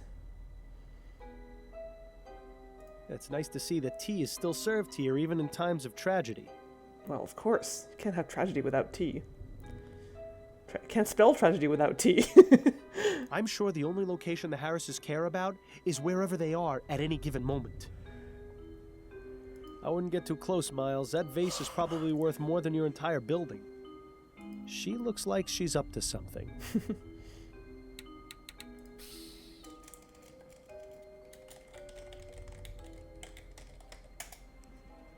Tragedy, yes. The Harris family certainly has a nice view from which to look down upon the world. I wonder if they use the balcony to give speeches to the gardeners. I know the hand and waistcoat pose is supposed to look stately, but to me it always looks like the person is scratching themselves. Yeah, I can see that. Mr. Harris said his wife went to bed. Probably not a good idea to disturb her. I have some questions for you, Mr. Harris. Talk to me. No doubt you do, but I'm really not in the mood to talk right now. Oh. It's been a difficult evening, and I'm not certain I have it in me to answer your questions at the moment. Fair enough, but I will need to ask you about the incident at some point. Yes, that's fine. Just not now. All right. Give you some time to pull yourself together. That's fine. Let's look in the nursery then. Bear's picnic. Something about a group of giant human-like bears eating together in the woods is slightly unsettling. My friend Bunny. Yeah, I don't know about you, but I wouldn't want a giant imaginary rabbit for a friend. Look at that. The kid has a toy chest. My sister and I used to have to keep our toys buried in the backyard. Of course, that is because the only toys we had were dead rats. Ew. A steam-powered bottle warmer. Certainly beats having to do it in the fireplace. Or in the case of my parents, over a barrel fire. Do bears eat in the woods? Some sort of fuzzy animal wearing a waistcoat. Charming.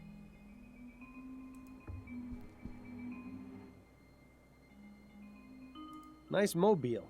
Custom made, too. There'll be no mistaking what family this child comes from. Oh, that's cool. Little airships. Yeah, the kidnapper left the child's blanket behind. There doesn't appear to be any trace of the silver spoon, though. That's odd. Why is there a loose button in the crib? Yeah, I'm no expert on children, but it seems like it would be dangerous to have around an infant. Yeah. Could choke on it. If only the flower shop burglar was as easy to find as this clue was.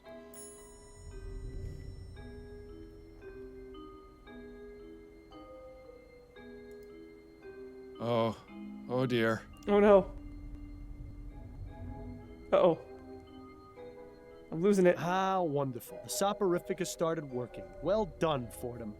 Now how are you supposed to... What's the word I'm looking for? Instigate? Interrogate? I just had it on the tip of my tongue. Oh. Perhaps it's time to call it a night. Quiet. Quiet. That's interesting. But sleep is more interesting. I'm just gonna curl up in this crib. That's... I am fading. Quiet. Shh. That's so peaceful, so quiet, so comfortable. Shh. It's time to sleep. But I wasn't done. I had a broken window I wanted to look at. No talking now. He'll know it's all wrong. Quiet. Shh. Well, Mr. Harris, I believe I've done all I can for right now. Did you find anything? Yes, I believe I have some leads I can pursue. But the most important thing to do in cases like this is wait to hear from the kidnappers. I'll be back tomorrow morning to continue my investigation and ask you and your wife some questions once you've had time to calm down a bit. In the meantime, I suggest you stay here and get some sleep. We'll all need it. I'm surprised he's that coherent. I guess he's had experience. Good on him for not passing out on the way home, too. Miles, wake up. It's nearly noon. So it is.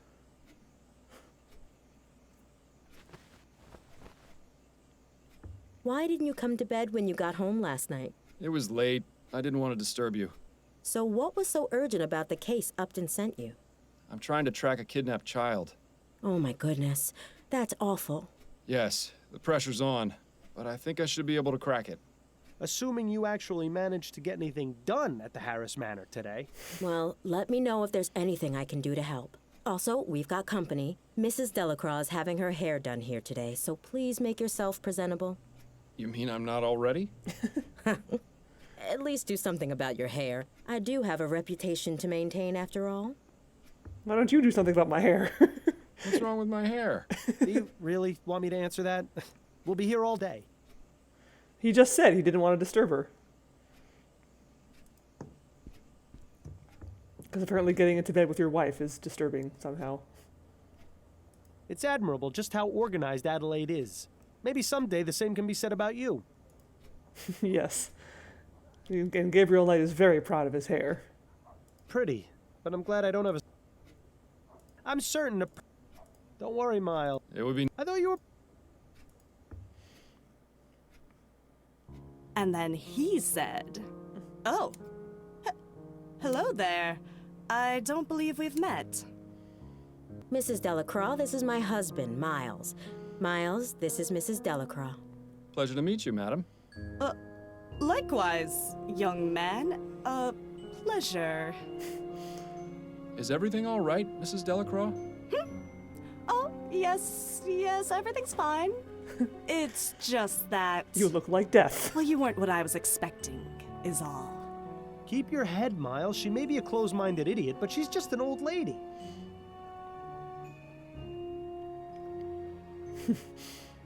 What were you expecting exactly? Well... Now then, Mrs. Delacroix, what was it that you were telling me about Mr. Delacroix and his dogs? Oh, yes. So, Harold came in and said... Impressive. She got off pretty easy. I was expecting a repeat of the Parsons incident. You should give Adelaide a kiss on the way out, though, just to make the old bat feel extra uncomfortable. I will do that.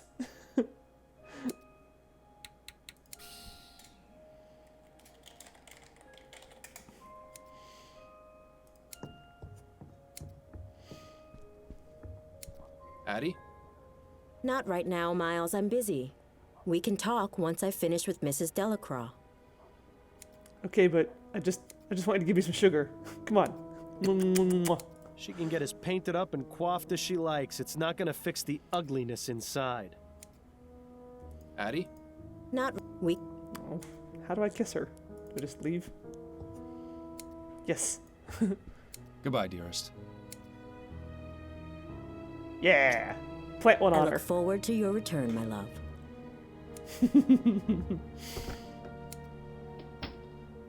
Just big old deep messy kiss with tongue right in front of this woman. That's the way I like it. Just dip it while you're at it. Remind me, Miles, how is finding some rich people's kidnapped baby going to help us track down the flower shop burglar? Shut your face. It's possible we might find a lead to the burglar during the course of this investigation. Really, Miles? Do you really believe that? Anything's possible, Bill. You remember how many times we encountered seemingly trivial matters which turned out to be important later on? Well, if you plan on solving this case, you'll need your full wits about you.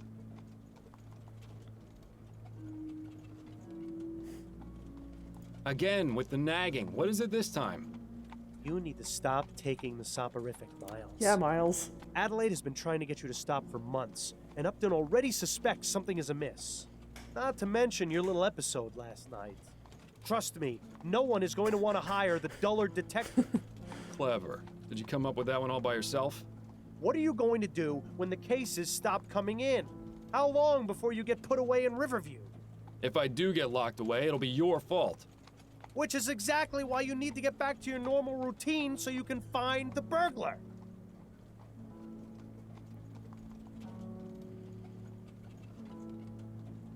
All right, fine. I'll stop. But if you keep me awake at night, so help me. Don't worry. I'm sure you'll find a way to cope. You were always good at that. Well, I'm glad that's not settled very then. reassuring. I knew you'd see things my way eventually. It's not as though you gave me much of a choice. In time, you'll thank me. Probably not before the withdrawal hits, though. Don't make me change my mind on this, Bill. That's not going to be pretty. Not at all. Mr. Fordham, you're back. Allow me to introduce my wife, Miriam. Hello. A pleasure, Mrs. Harris. I wish we could have met under better circumstances, but I assure you I'm doing all I can to find your son. Thank you, Mr. Fordham. Mr. Harris, has there been any communication from the kidnapper? None at all. Well, I'll have another look around, if you don't mind. Yeah, let's go finish that investigation. Miles, didn't you notice something a bit strange about the Harrises? Quite a few things, actually. What are you referring to?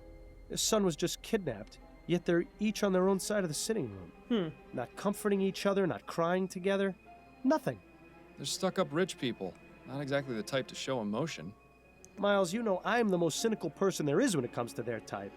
But this isn't normal behavior, even for snobs. This goes deeper than saving face. There's something going on between them.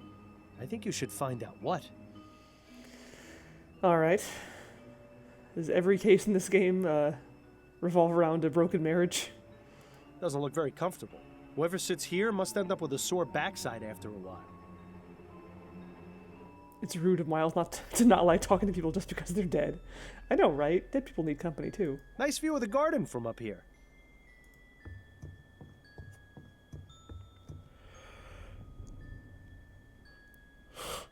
Excuse me. Probably won't be another year or so before the child gets any practical use out of those blocks beyond putting them in his mouth. It looks rather flimsy. Let's not try sitting on it. Look, you can see the balcony extends all the way around the side of the manor. That would make it rather easy for someone to access this window from the outside. No evidence of what was used to smash the glass, though. Interesting. This fabric looks as though it came from a garment of some kind. Huh. There's a small emblem sewn onto the side of this piece of fabric. It just says SS. Somebody's initials, maybe? I hope so. Be careful not to cut yourself, Miles. I don't think the Harris family has ever seen blood that isn't blue. Be careful. All right, then.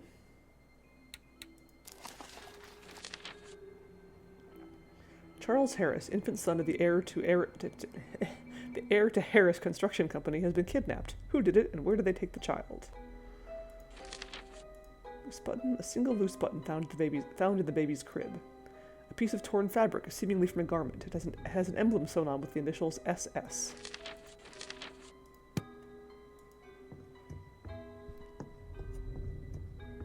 Hope it's not the obvious SS that immediately comes to mind. I have some questions for you, Mr. Harris. Yes, of course. Tell me everything you can about the kidnapping. I don't know much. I was out last night while it happened. Where had you been previously? I was out with friends. My wife can verify the time I arrived home. Wait a minute. I know this attitude all too well. This man is hiding something, most likely from his wife. I doubt his voice is from beyond the grave, so the question is, what's his secret? Yeah, that's what I was getting at. I found this bit of torn fabric by the broken window. Do you know anything about it? Looks like it came from a piece of clothing. Possibly a jacket. Did the initials SS mean anything to you? Maybe? I can't really say. You'll have to excuse me, Mr. Fordham. I've got quite a lot on my mind right now. If I can think of anything, I'll be sure to let you know. Tell me about your son. Charles is a good boy. Very quiet. Miriam had wanted a child almost from the moment we married. You know how women are when they have their hearts set on something. I saw no need to rush, but... Nice to know you're not the only one. Hey, Miles. The first 2 times Miriam was with child, she suffered some unfortunate accidents. Ooh. She was devastated, as you can imagine. So when Charles finally came along, he turned out to be quite a blessing. I can't imagine what sort of depraved madman would take him from us like this. You must find him, Mr. Fordham. I intend to, Mr. Harris. Okay, from like initial reaction, he never wanted a baby in the first place, so he somehow staged this kidnapping because he didn't want the kid. He's also responsible for his wife's miscarriages. Tell me about yourself. There isn't much to tell, really. My life has been fairly well publicized in the newspapers. Let's pretend for a moment that I skip over the society pages. Well, I'm an investor. My father Clyde runs Harris Construction Company, which I will someday inherit. Any other details about me are fairly trivial nonsense, I think. I'm probably going to be proved very wrong, but that was just my initial knee-jerk. This is what's going on. Right. Unfortunate accidents. She fell down the stairs. I found this button in your son's crib. Does it look familiar at all? No, not at all. Do you think the kidnapper might have left it behind? It's a distinct possibility. Those are all the questions I had for now. All right. Kidnapper's being very careless. Leave broken glass behind, leaving torn fabric behind, leaving a button behind. I have some questions for you if you're up to answering them, Mrs. Harris. I'll try my best, Mr. Fordham. Tell me what you know about your son's kidnapping. Oh, my poor baby. Mrs. Harris, I know this is difficult, but I need as much information as you can give me so I can bring your son back. Yes, you're right. I have to stay strong. God. For Charles. It happened sometime between 6 and 8 last night, I think. Both my husband and I had gone out. Charles was in the care of his nanny, Mrs. Davis. I arrived home first, around 8:30, and that's when I found this scene in the nursery, as it was. And what was it you found? Mrs. Davis, unconscious in her chair, the broken window, and Charles, missing from his crib. Malcolm arrived home shortly afterwards, around 9, and then immediately sent our butler, Mr. Havelock, to notify the police. We stayed up waiting for any contact from the kidnappers, but there was nothing. Your husband mentioned he was out with friends last night. Where were you? Oh, I was visiting with some of my friends. We gathered at one of their homes for a concert. It seems hiding something from your spouse is an activity both Harrises partake in. All right, they're both having affairs. What can you tell me about Mrs. Davis? Well, she's worked for us since Charles was born, a little over 6 months ago. How did you come to employ her? Malcolm's mother had a friend whose daughter she used to care for. She came highly recommended. We've never had any problems with her. She's always been a dream. Where is she now? In her room, I would guess. With Charles missing, there's little for her to do. Where might I find her room? There's a small building just around the back of the manor. Hers is the 4th door from the left. Cool. Can you think of any reason why your son would be a target for kidnapping? It could be that someone wants our money, or some lunatic who's angry about the new airship. My husband's an investor, and my father-in-law owns the company building it, you see. I just don't know, Mr. Fordham. Frankly, the fact that something like this could even happen is just terrifying. I found this bit of torn fabric by the broken window. Do you know anything about it? No, I've never seen it before. Do you think it was left by the kidnapper? Perhaps. Did the initials SS mean anything to you? No, I can't think of anyone or anything I know with those initials. Tell me about your son. Charles is our only child. He's such a good boy. Never makes a fuss. Always very sweet. Oh, Charles, you must be so frightened out there without your mother. Oh, please, Mr. Fordham. You have to bring him home. Working on it. I'll do my best. Tell me a bit about yourself, Mrs. Harris. Mr. Fordham, my son has been kidnapped and is out there alone, terrified and confused. What could I possibly tell you that would make any difference to you finding him? I suppose you're right, Mrs. Harris. My apologies if I upset you. I found this button in your son's crib. Does it look familiar at all? No, I don't recognize it. It looks like it came from some cheap coat. Is that what the ruffian who took my baby was wearing? That's what I'm trying to determine. That's all for now, Mrs. Harris. Very well. All right, let's take a look in the bedroom.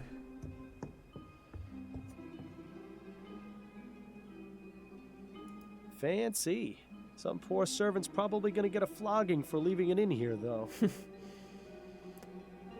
Vacuum cleaner.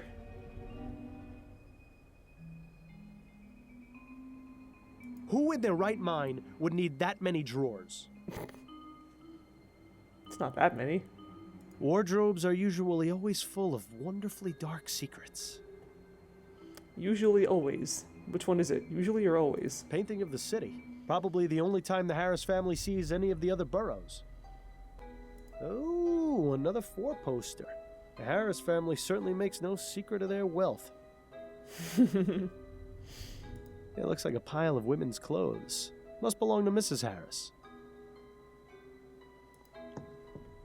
Let's see what we have here.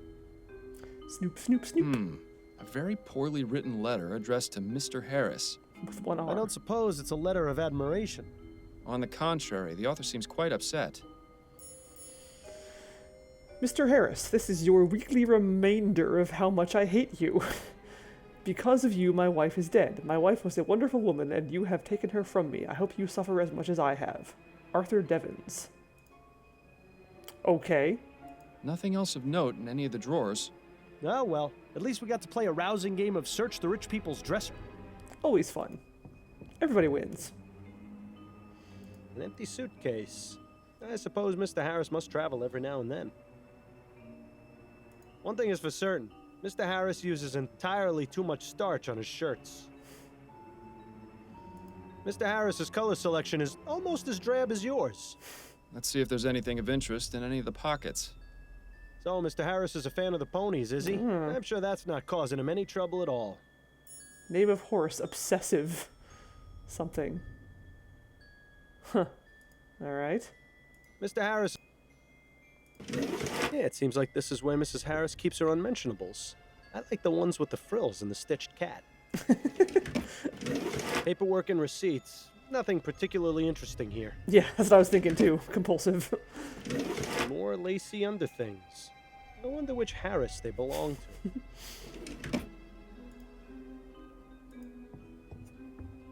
There's a handwritten note among the clothes. Miriam, baby, I have to see you tonight. It's been far too long. R. Yep. Well, at least one of them's having an affair. Nothing else hidden among the clothes. Too bad.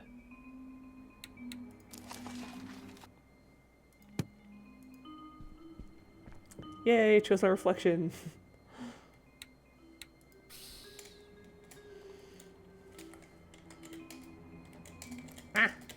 I can type.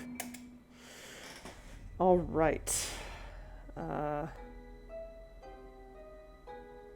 Well, you know what? Okay, before we go accusing them of infidelity, let's go talk to this this nanny.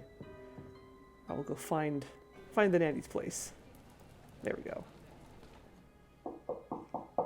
Come in.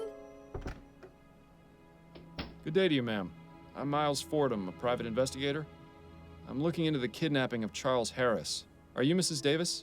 I am. Oh, bless the spirits. They've sent someone to help at last. Cool. All right. I will investigate this next time. The nene. You know what? Let's leave that. I like that typo. It amuses me. Cool. So this will be what we'll do next time. And let's see. Next week is the 24th, Christmas Eve. I'll probably be around here then. Yeah, I might have plans to go visit family next week, but I don't know when. I'll have to actually talk to them and figure that out. But yeah, for now, we'll just say I might see you next week. I might not. And I'll see you tomorrow for Reciteer, because we finished Harvester, so we're back in the saddle for 100% completion on that game. So let's see who is streaming anything good. Let's see. Ooh, looks like Gilgatex is streaming Breath of Fire 2, which, that's a cool game. I really should replay the Breath of Fire series, and also I should play more of them than just 1 and 2. I need to play 3 and 4. I think I have 3. I think I got 3 on PSN at some point. I should definitely get that game, if I don't already have it. What am I doing? There we go. Typing things. Alright, so yes, I'll see you tomorrow for Reciteer. Next week for, hopefully, business as usual, but there's probably going to be at least one day next week where I'll be gone. As usual, my Twitter is the best place to find information about my upcoming streams. Oh, you have my 4 digitally, but not 3 and 5. Maybe I don't have 3 then. I thought I did. Maybe I have 4. I'll check my PSN at some point. So anyway, yes. There's probably going to be at least one day next week where I won't stream. I'll mention it on my Twitter when I know more. And I will see you tomorrow. Thank you for watching, and enjoy some Gilgatex and Breath of Fire. Later.